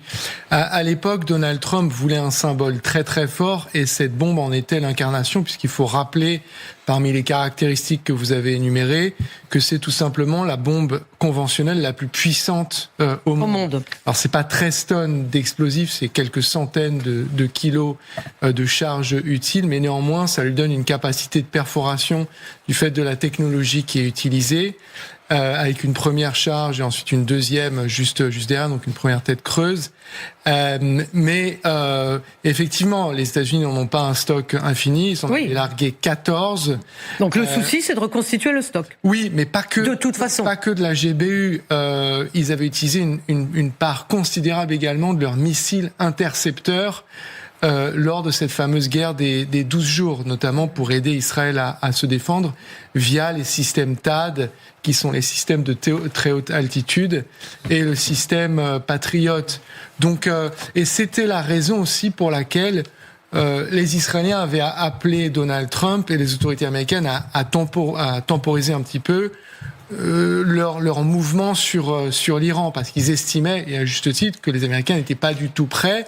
Maintenant, encore une fois, même s'ils ont 2, voire 3 porte-avions, c'est pas dit que ce soit suffisant pour une action, je cite, de grande ampleur, telle qu'elle est décrite aujourd'hui dans la presse, notamment Reuters, qui dit que l'un des plans aujourd'hui qui est sur la table, c'est, et vous y faisiez référence, non pas une opération éclair, mais quelque chose qui pourrait durer des semaines, voire des mois. Vous avez raison, je l'ai sous les yeux. Une source a déclaré à Reuters, l'armée américaine se prépare à la possibilité d'opérations soutenues pendant plusieurs semaines contre l'Iran si le président Donald Trump ordonne une attaque. Donc ça serait vraiment tout différent de ce qui a été débattu et espéré par beaucoup d'Iraniens depuis le début de cette aventure. Oui, si enfin, il y a des planifications pour plusieurs sortes d'opérations, soit une opération rapide, soit effectivement une opération plus longue. Ce que je trouve un petit peu étonnant, c'est que les Américains disent on est en train de reconstituer notre stock.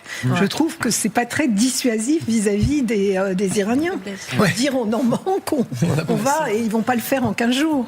Alors, attention, en 2025, justement, Donald Trump avait déclaré 2 jours avant les frappes, personne ne savait que c'était 2 jours avant les frappes, qu'il prendrait 2 semaines avant de décider d'une éventuelle attaque. Hier soir, qu'est-ce qu'il a dit ? Il a parlé d'1 mois.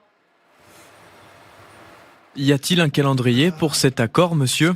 Je pense que ce sera au cours du mois prochain, quelque chose comme ça. Oui, cela ne devrait pas prendre longtemps. Il devrait accepter très rapidement. Aurélien Duchesne, voilà, donc Donald Trump, il est très fort également pour ne rien dire. Oui. Évidemment, il ne va pas prévenir la terre entière des frappes qu'il compte faire.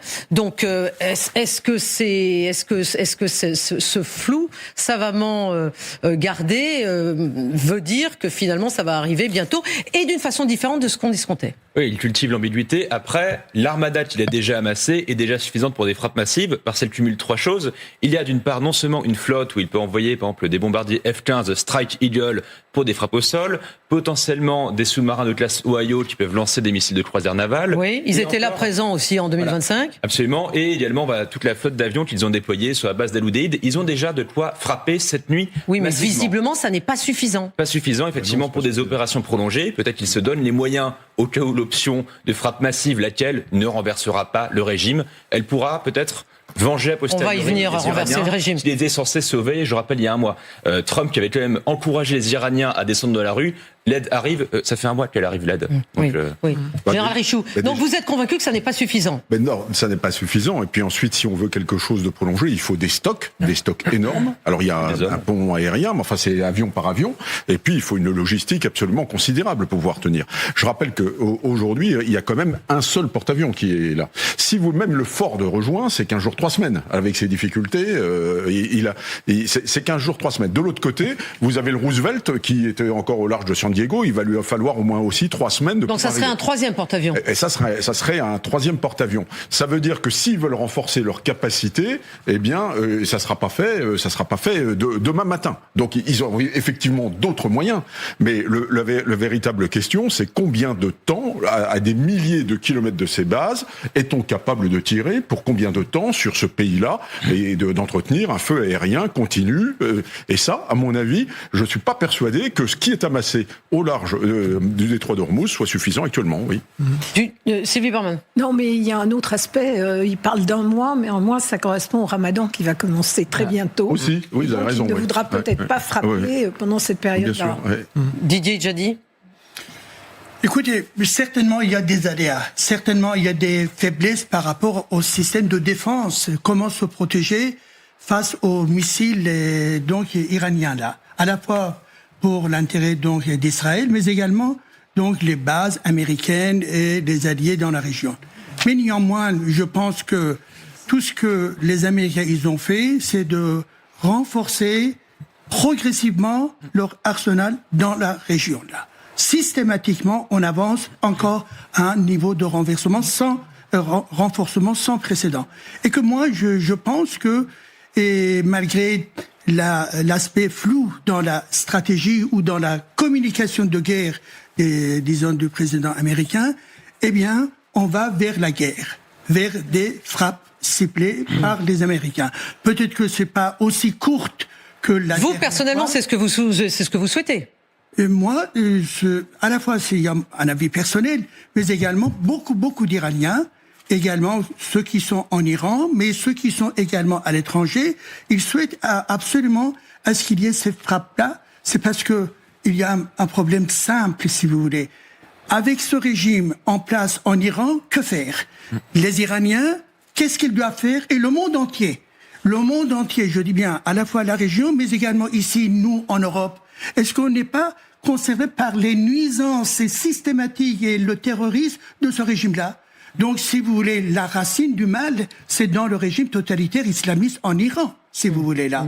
Vous voulez enlever cela, et dans ce cas-là, on va vers un processus, disons, plus calme et de paix. Si vous voulez le maintenir, eh bien là, on aura toujours, même si momentanément il y aura un petit peu de, disons, le calme, mais néanmoins, systématiquement, vous serez dans une situation donc de tension. Donc votre espoir, c'est le changement de régime. Alors, à ce propos-là, justement, et dans ce contexte potentiellement explosif, sans jeu de mots, prêtons attention aux mots de Marco Rubio, toujours lui, mais là, vous allez voir ce qu'il a dit, est quand même assez étonnant. Le secrétaire d'État américain a dit aujourd'hui, c'est Bloomberg qui le rapporte, que Donald Trump n'aurait aucun problème à rencontrer le guide suprême iranien.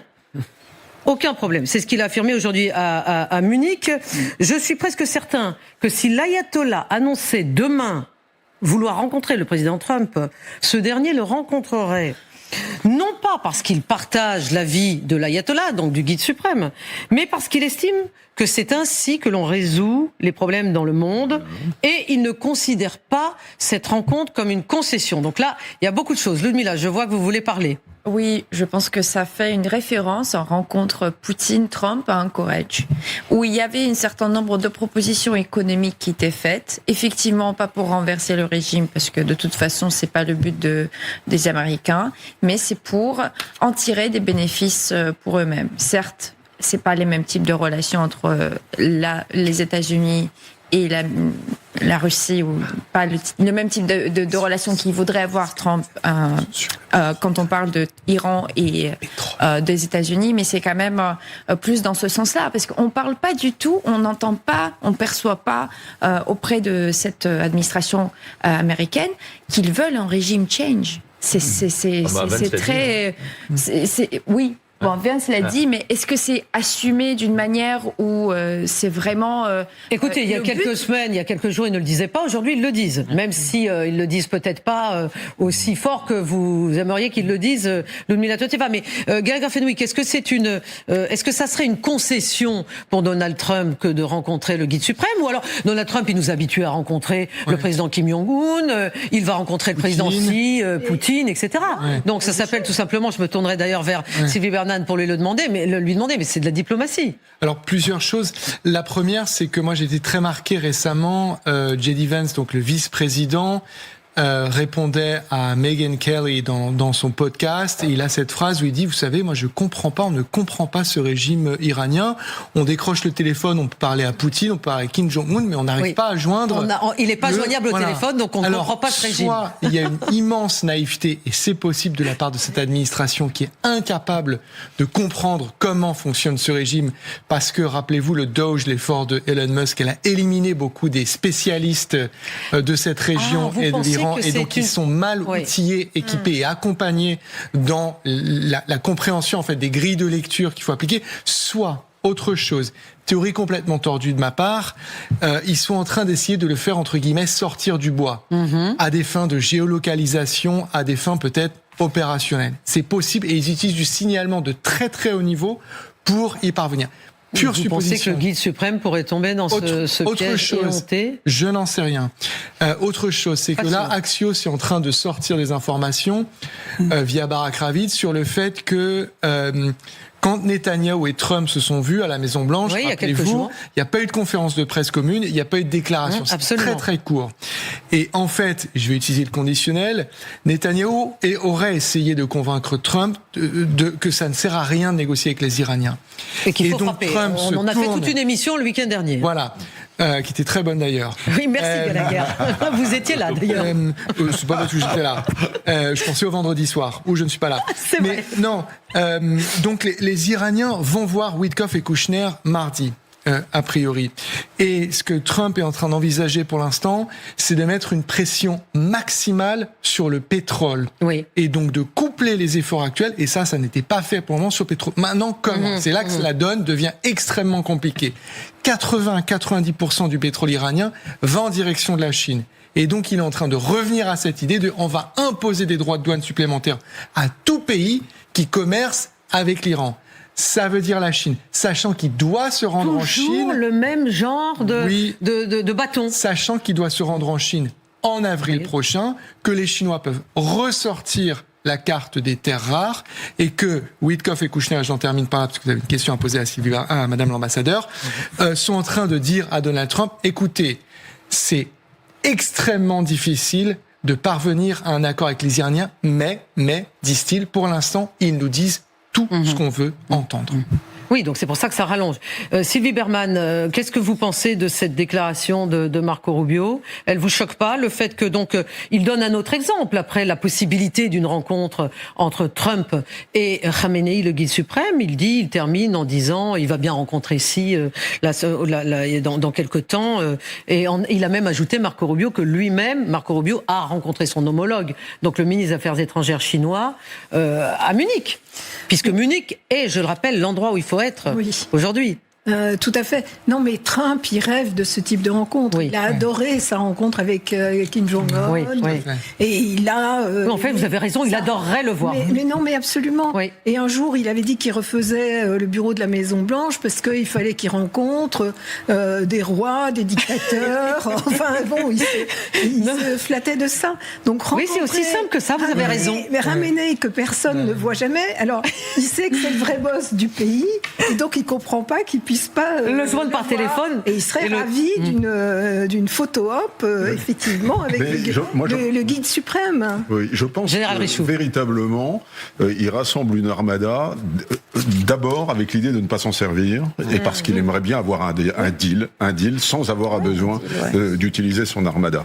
Et c'est vraiment son truc, ça. C'est-à-dire, regardez, mon armada est tellement puissante que, il vient me voir, on discute, on négocie parce que simplement notre présence l'a impressionné. Et c'est ça qu'il essaye de faire. Alors, je suis pas plus certain qu'avec un régime comme celui des mollahs, ça fonctionnera, mais je crois que c'est ce qu'il essaye de faire. Et ce qui est vraiment préoccupant là-dedans, c'est qu'il amasse une armada sans savoir ce qu'il va en faire.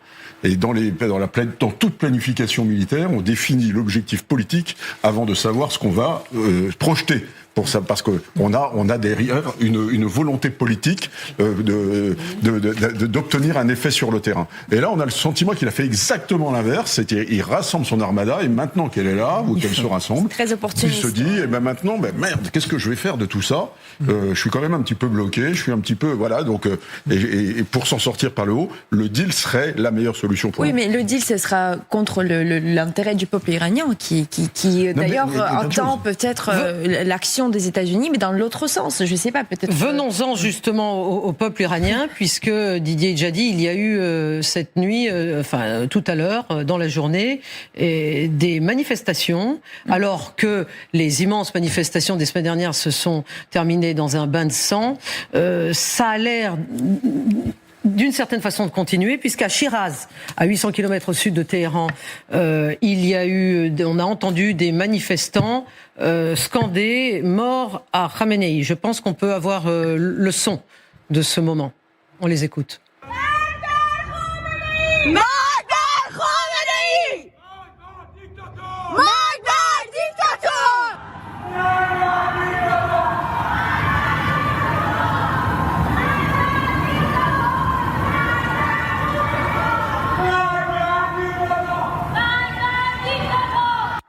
Alors, et la deuxième séquence, c'était à Rasht. Vous pouvez nous donner peut-être des précisions, Didier Djadi, sur ce qu'on a entendu, ce qui a l'air d'être effectivement des certaines précautions qui sont prises par les personnes qui scandent cela, et elles ne descendent pas dans la rue, elles le scandent de chez elles, elles s'enregistrent, elles se filment. Oui. Ce qui est extrêmement émouvant. Si vous voulez, ce sont des types de manifestations nocturnes. Et d'ailleurs, c'était suite à l'appel donc de Reza Pahlavi à nouveau, à on va en parler. Effectivement des contestations de cette manière-là, pas forcément dans la rue. C'est parce que effectivement les gens ils sont très exposés à des répressions violentes, mais plutôt montrer qu'effectivement le mouvement continue, si vous voulez là. Et d'autre part, nous avons également eu des activités et donc des grèves dans les universités, quelques universités également, il y a quelques jours. Mais si vous voulez également, il faut voir au moment de l'enterrement. Aujourd'hui, dans toute, la géographie de l'Iran, véritablement, il y a donc de l'enterrement. Et le moment de l'enterrement, effectivement, ce n'est pas du tout de nature religieuse, ce qui était auparavant le cas. Aujourd'hui, évidemment, les familles, ils se mettent en danse, ils font de la musique, ils vont applaudir. Donc, c'est un rituel complètement laïcisé et ce n'est plus islamique comme ça a été dans le passé, si vous voulez là. Alors donc, il y a une potentialité de lutte. Et un dernier élément, une dernière phrase, c'est vrai que dans le domaine politique, il y a également du spectacle, y compris les Américains, pourquoi pas. Mais néanmoins, n'oublions pas, à mon avis, vraiment, c'est une question fondamentale, y compris pour la civilisation occidentale. Est-ce qu'on veut coexister avec le régime en place ou pas ? Bon. Car n'oublions pas, le régime du Shah a été sur la base de la décision des Allemands, des Français et des Anglais et des Américains qui a été effectivement décidé là. Et aujourd'hui, que faire ? Alors, pour que ça soit clair, pour illustrer votre propos, effectivement, vous avez mentionné Reza Pahlavi, qui est le fils du dernier Shah, donc le fils exilé aux États-Unis. Ce Reza Pahlavi était où ?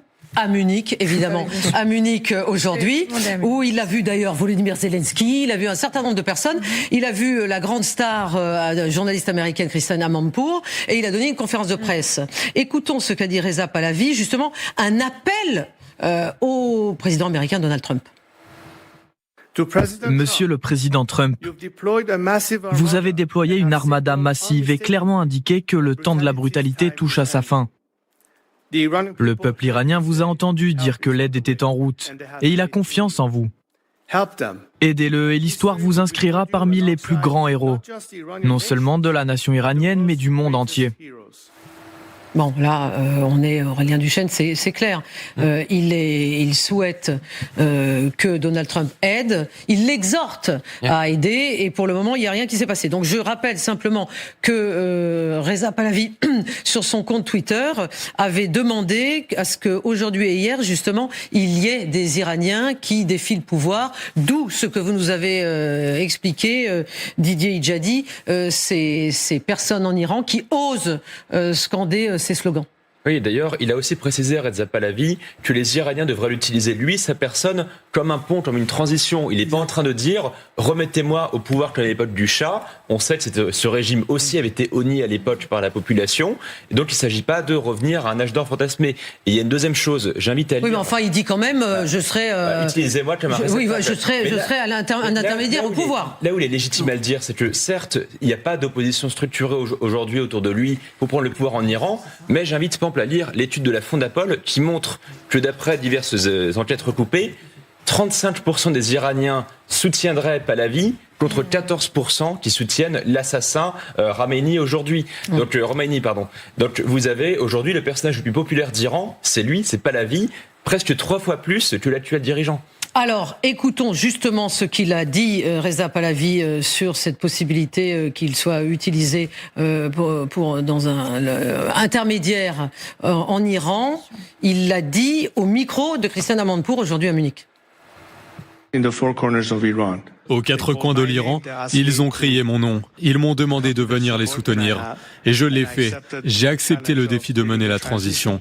En ce qui concerne notre plan, nous avons un plan avant l'effondrement du régime, et en particulier pour la transition après ce régime, qui est très bien documenté et présenté.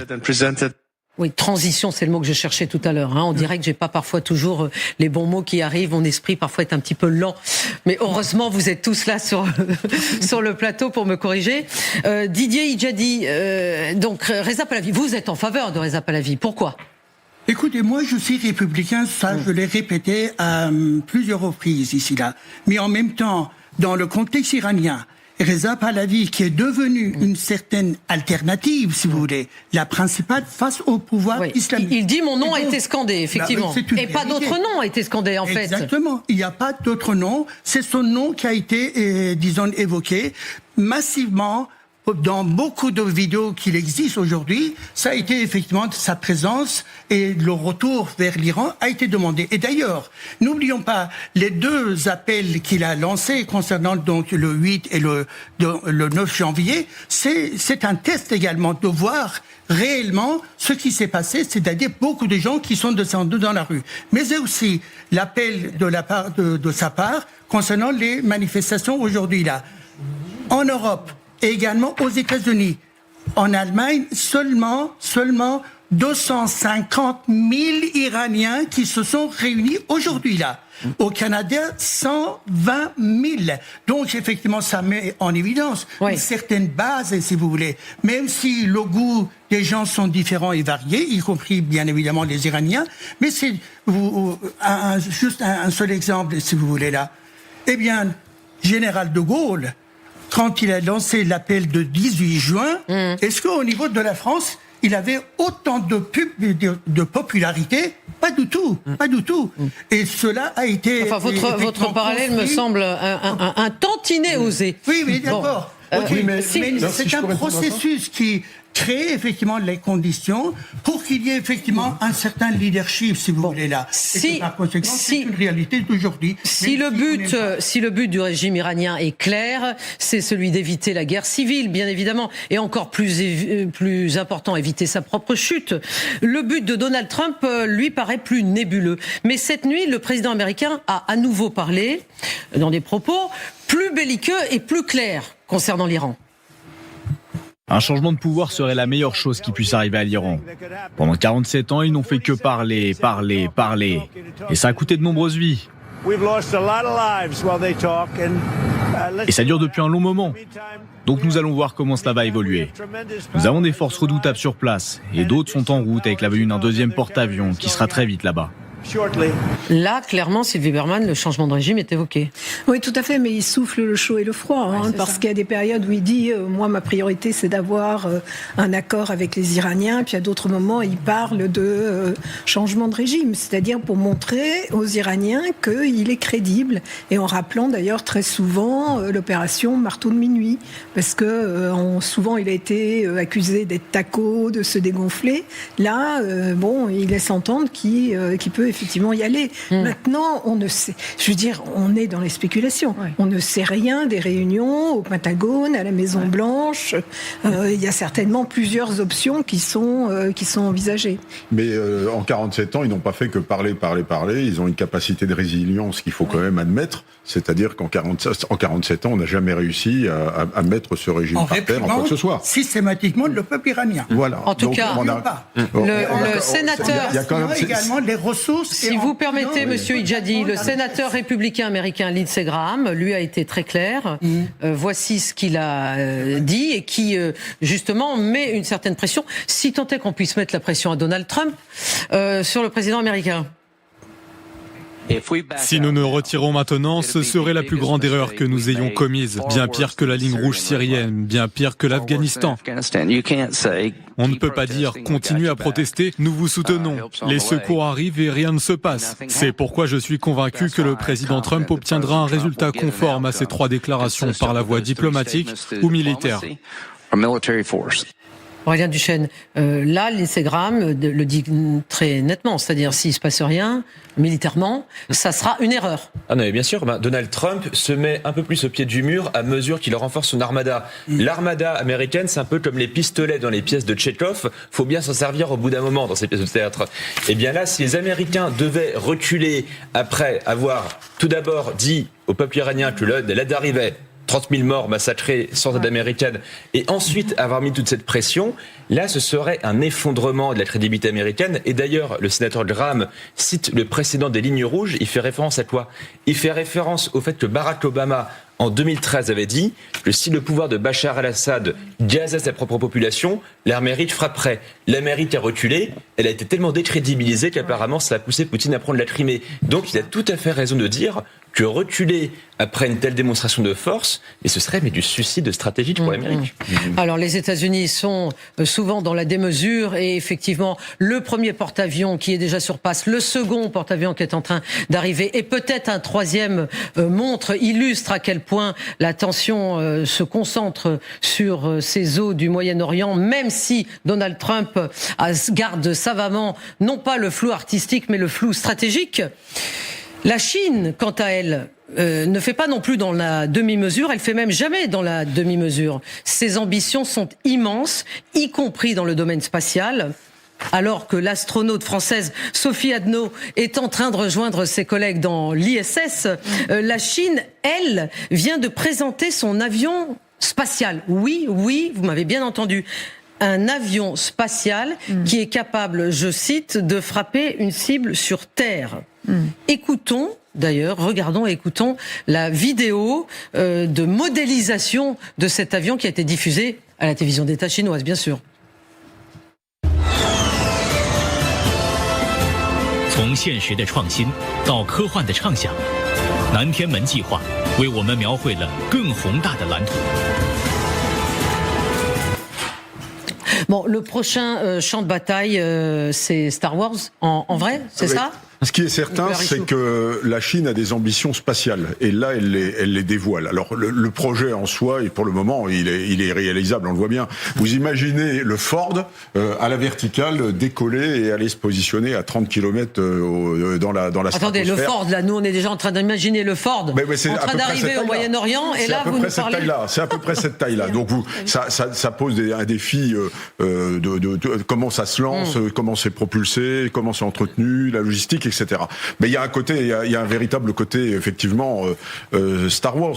Ça ressemble au destroyer de la guerre des étoiles tels qu'on les a connus dans notre jeunesse. Voyez, regardez, d'ailleurs, j'ai des Dark Vador. Voilà, d'accord. Mon épouse m'a offert. Alors, je vous interromps un instant parce que ça y est, regardez ces images.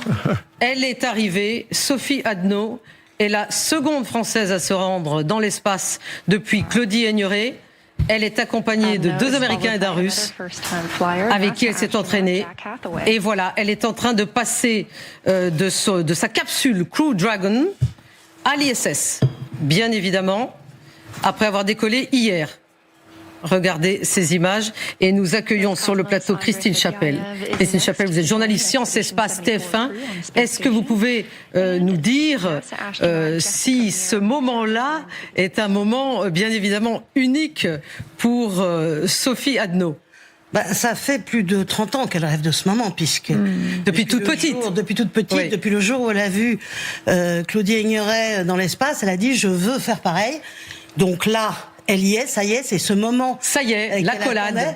Moi, je remarque quand même une petite chose qui m'amuse, c'est que j'ai rencontré des tas de fois Sophie Adno sur Terre et elle avait toujours les cheveux attachés. Oui. Et là, elle a les cheveux détachés. Je pense que ça doit être signe. Un petit pari personnel pour montrer la pesanteur. Simplement, oui, c'est ça, c'est bien. Christine, simplement, je vous coupe un instant. Donc, Sophie, notre Française Sophie Adno est accompagnée de 2 Américains et d'un Russe avec lesquels elle s'est entraînée. Et elle rejoint donc ceux qui étaient dans l'espace, qui étaient 3.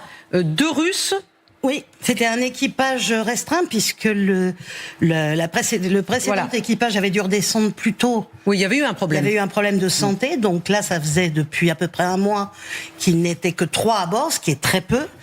Donc là, je pense qu'il doit être très content d'avoir un petit peu de main-d'œuvre supplémentaire parce que entre toutes les tâches de maintenance, les expériences à faire, être 3, c'était un peu juste. Là, donc ils seront 4 là. Ils seront 4, donc pour combien? 8 à 9 mois? Oui, c'est ce qui est prévu à peu près, 9 mois. Ça peut varier, mais pour l'instant, on est parti sur 9 mois, oui. Alors, expliquez-nous pourquoi ça a duré si longtemps. Si je comprends bien, dans l'espace, enfin, il y a une science exacte et puis il y a d'autres événements qui sont pas tout à fait la science exacte. Donc, la science exacte, c'était l'arrimage. Oui. L'arrimage, effectivement, de cette capsule partie décoller hier à la station ISS. Mais ensuite, il a fallu attendre longtemps avant de voir ce moment de fraternité extraordinaire. Pourquoi ? Ce sont des procédures de sécurité. Il faut savoir que à partir du moment où les équipages sont arrivés, il faut que leur vaisseau... Là, ils font la photo, là. Hein. Là, c'est quoi? Ils posent pour la photo. Voilà, sourire. Voilà les 4 nouveaux arrivés. C'est une procédure de sécurité parce qu'il faut que, dès qu'à peine amarré, le vaisseau soit en état de repartir tout de suite si jamais il y a un problème de sécurité. Il y avait eu le cas notamment d'un vaisseau Soyouz qui s'était mal amarré et qui avait son moteur qui était encore allumé, ce qui avait entraîné une rotation de la station. Ça avait fait paniquer tout le monde. Donc, il faut vraiment que le vaisseau soit bien arrêté. Il faut vraiment qu'on vérifie l'arrimage. Il faut qu'on désinfecte tous les accès pour être sûr qu'on va pas faire rentrer des microbes à bord. Et puis après, il faut mettre le vaisseau en configuration de départ. Donc, tout ce que vous nous racontez là vient de se dérouler, disons, dans l'heure, les 3/4 d'heure, l'heure dernière. Voilà, ils ont replié leur scaphandre, ils ont vérifié que tous les appareils étaient en état de marche, ils ont vidé les poubelles, accessoirement, ça se fait aussi. Ah oui, donc c'est bien, ça, c'est du concret, ils ont raison. Maintenant, ils sont enfin dans la station et prêts à... Donc, Sophie Adno, combien d'heures a-t-il fallu pour qu'elle arrive là? À peu près 34. C'est pas une ligne droite en fait parce que la station spatiale Comment ça, c'est pas une ligne droite? La station spatiale quelque part, c'est pas si loin, c'est 400 km au-dessus de nous, c'est ça. Mais la fusée, elle y va pas en ligne droite. Elle va faire des tours de terre pour gagner de la vitesse et de l'altitude. Donc ça se fait en plusieurs étapes. Donc ça fait 34 heures qu'ils étaient enfermés dans leur capsule. Et je pense que là, ils vont être contents de pouvoir enfin se déplier un petit peu.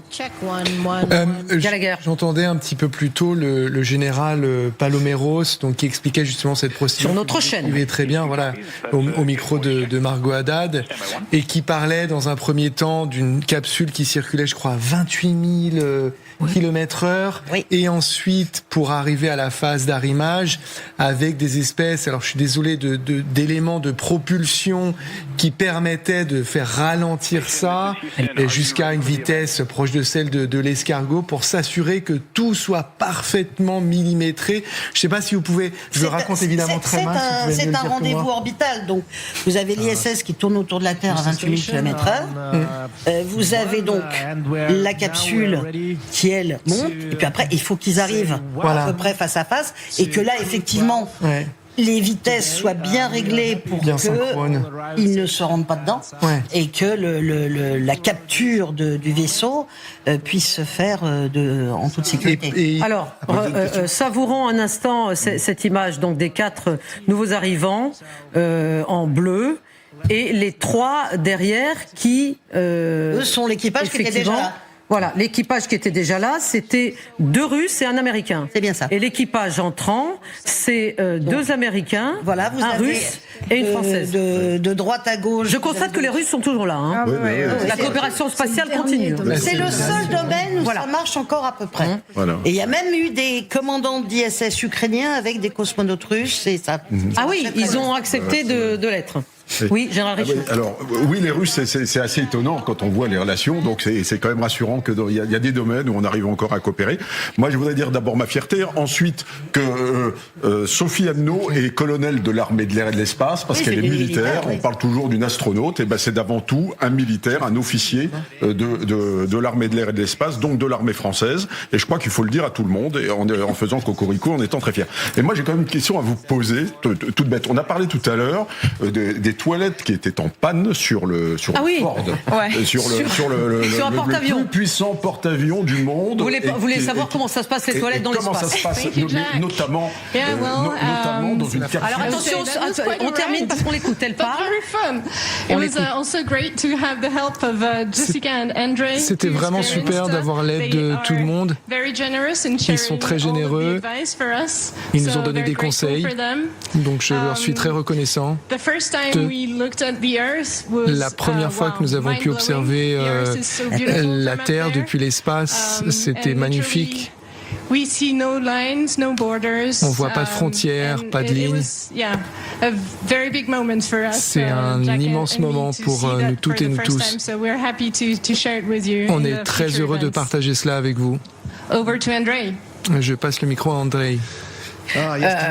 Elle a l'air particulièrement en forme. Est-ce que Christine Chapelle, c'est très éprouvant? C'était quand même la première fois pour c'est son Sophie premier voyage. Adno de faire ce voyage spatial. C'était effectivement son premier voyage, mais bon, elle a été entraînée de façon assez intense depuis 2 ans, donc elle a la résistance, à la limite maintenant, elle va peut-être pouvoir se reposer parce que là, ça fait 2 ans.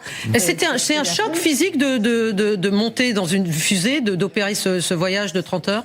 Déjà, vous avez d'abord le décollage, donc avec des accélérations qui sont quand même très éprouvantes. Même si en tant que militaire, elle est habituée, il y a quand même quasiment 4G d'accélération au moment du décollage. 4G, oui, d'accord. Ça fait que vous pesez 4 fois votre poids, c'est un peu lourd.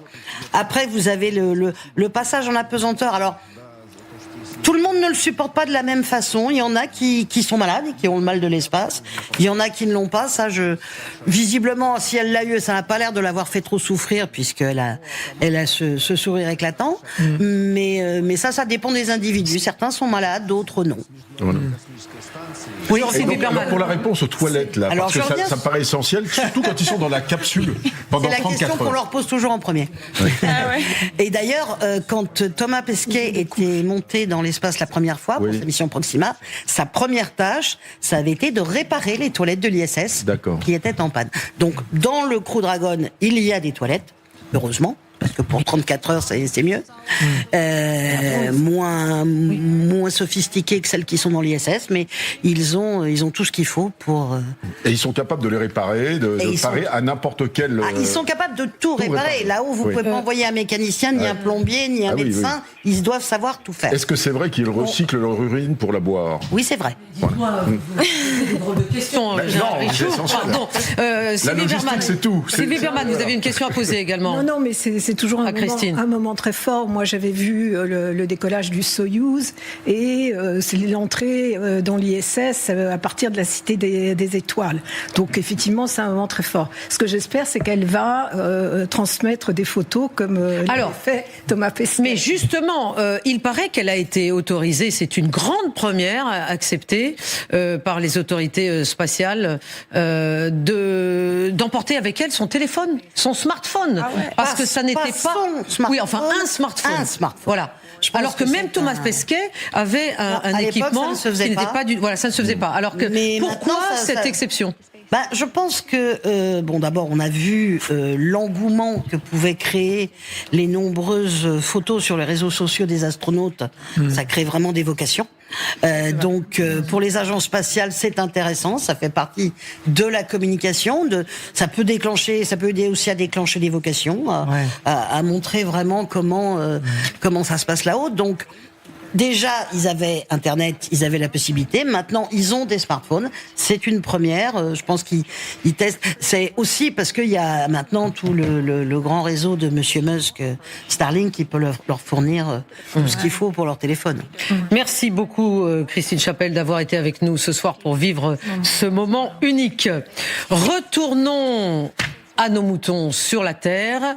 Et notre préoccupation principale, notre obsession, je dirais, c'est Donald Trump. Donald Trump, bien sûr, est un président qui est fier de l'action de ses soldats, ce qui semble assez normal. Mais il est des moments, ou plutôt des équipements, qui ont sa préférence. Hier, alors que Donald Trump rencontrait à Fort Bragg des soldats qui ont participé à la capture spectaculaire du dirigeant vénézuélien Nicolás Maduro, il a, pour la 3e fois, vanté publiquement le Discombobulator, c'est ça? Cette arme mystérieuse capable de neutraliser les défenses adverses. Écoutons Donald Trump. Cette nuit-là, le monde entier a pu voir de quoi était capable la puissance militaire américaine, dans toute sa splendeur. C'était une opération incroyable, mais de moindre envergure. Elle était toutefois d'une précision et d'une efficacité incroyables. Personne n'aurait pu imaginer qu'une telle chose puisse se produire. On parle même de discombobulator, car ils n'ont pas pu tirer un seul coup de feu. L'équipement russe n'a pas fonctionné. L'équipement chinois n'a pas fonctionné. Tout le monde essaie de comprendre pourquoi cela n'a pas fonctionné. Un jour, vous le découvrirez, mais cela n'a pas fonctionné. C'est agréable de pouvoir voler sans se faire tirer dessus. Vous avez vu à quel point il est fier. Alors, le verbe to discombobulate, c'est chambouler, désorienter. Ce qui fait dire à notre rédactrice en chef bien-aimée de cette émission, Aurélie Delmour, que c'est le chamboule-tout. Oui, le chamboule-tout, c'est-à-dire cet équipement extrêmement mystérieux, Gallagher. Alors que j'allais vous poser une question.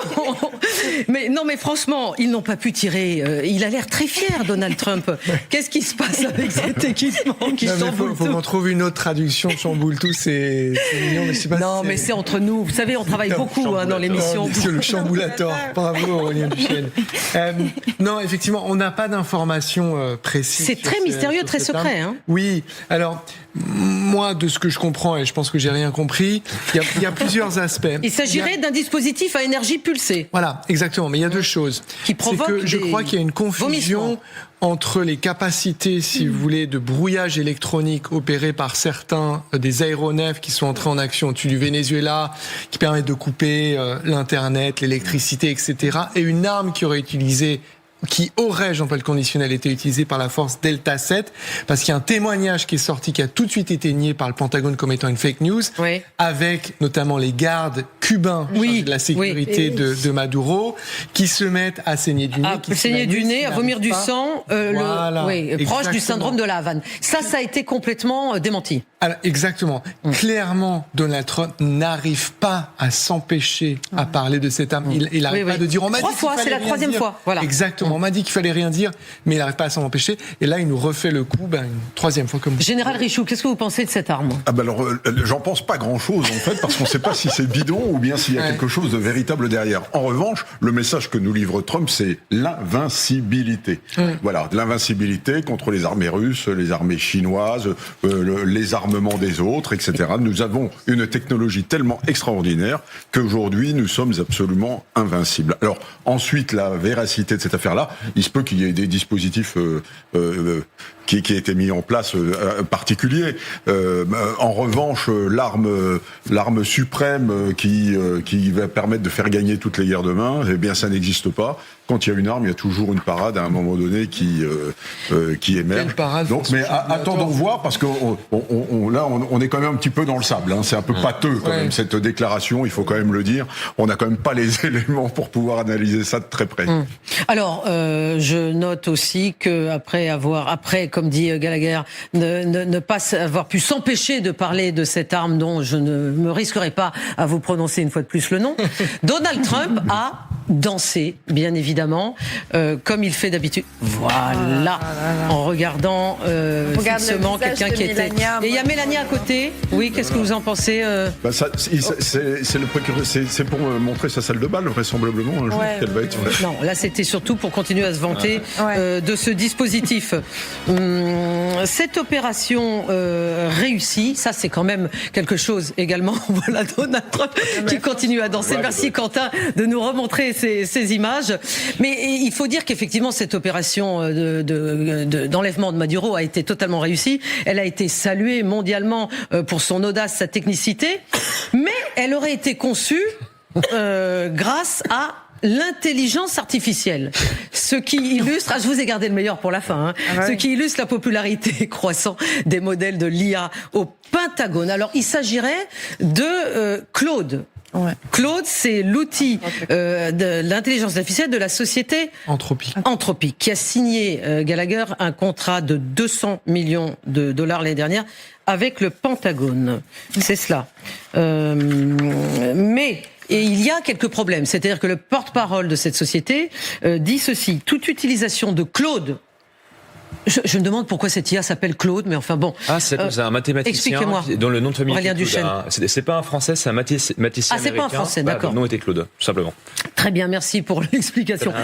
Toute utilisation de Claude, que ce soit dans le secteur privé ou au sein d'un gouvernement, doit se conformer à nos politiques d'utilisation qui encadrent son déploiement. Donc, on sent qu'il y a quelques problèmes entre justement ceux qui ont conçu cette IA et ceux qui l'utilisent. Alors, plusieurs choses, oui, effectivement. C'est-à-dire que la militarisation de l'IA sans le consentement ou la complicité du concepteur, c'est toujours un sujet.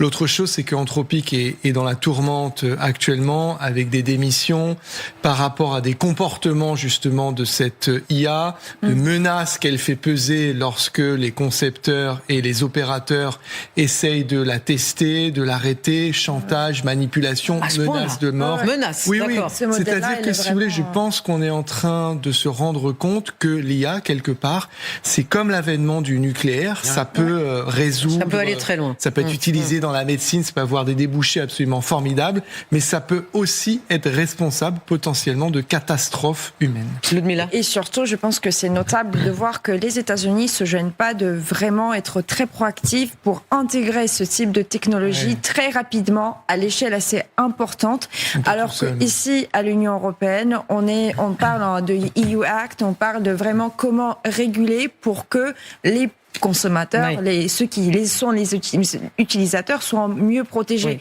Il y a une véritable problématique dans cette tension-là, c'est-à-dire que si on veut exploiter tous les biens, malheureusement ça vient pas que avec des biens, mais aussi des risques de l'IA, voilà, les États-Unis, ils sont très connus pour être très avant-garde et laisser le faire, et surtout que ce sont des sociétés privées. Alors, Aurélien Duchesne, mais faisons un effort d'imagination, qu'est-ce que cette IA a pu véritablement faire pour aider à l'enlèvement de Maduro? Donc ça va du pilotage de drones, de la synthèse de doc, ça c'est de l'IA simple, au pilotage de drones, mais qu'est-ce que ça peut faire d'autre?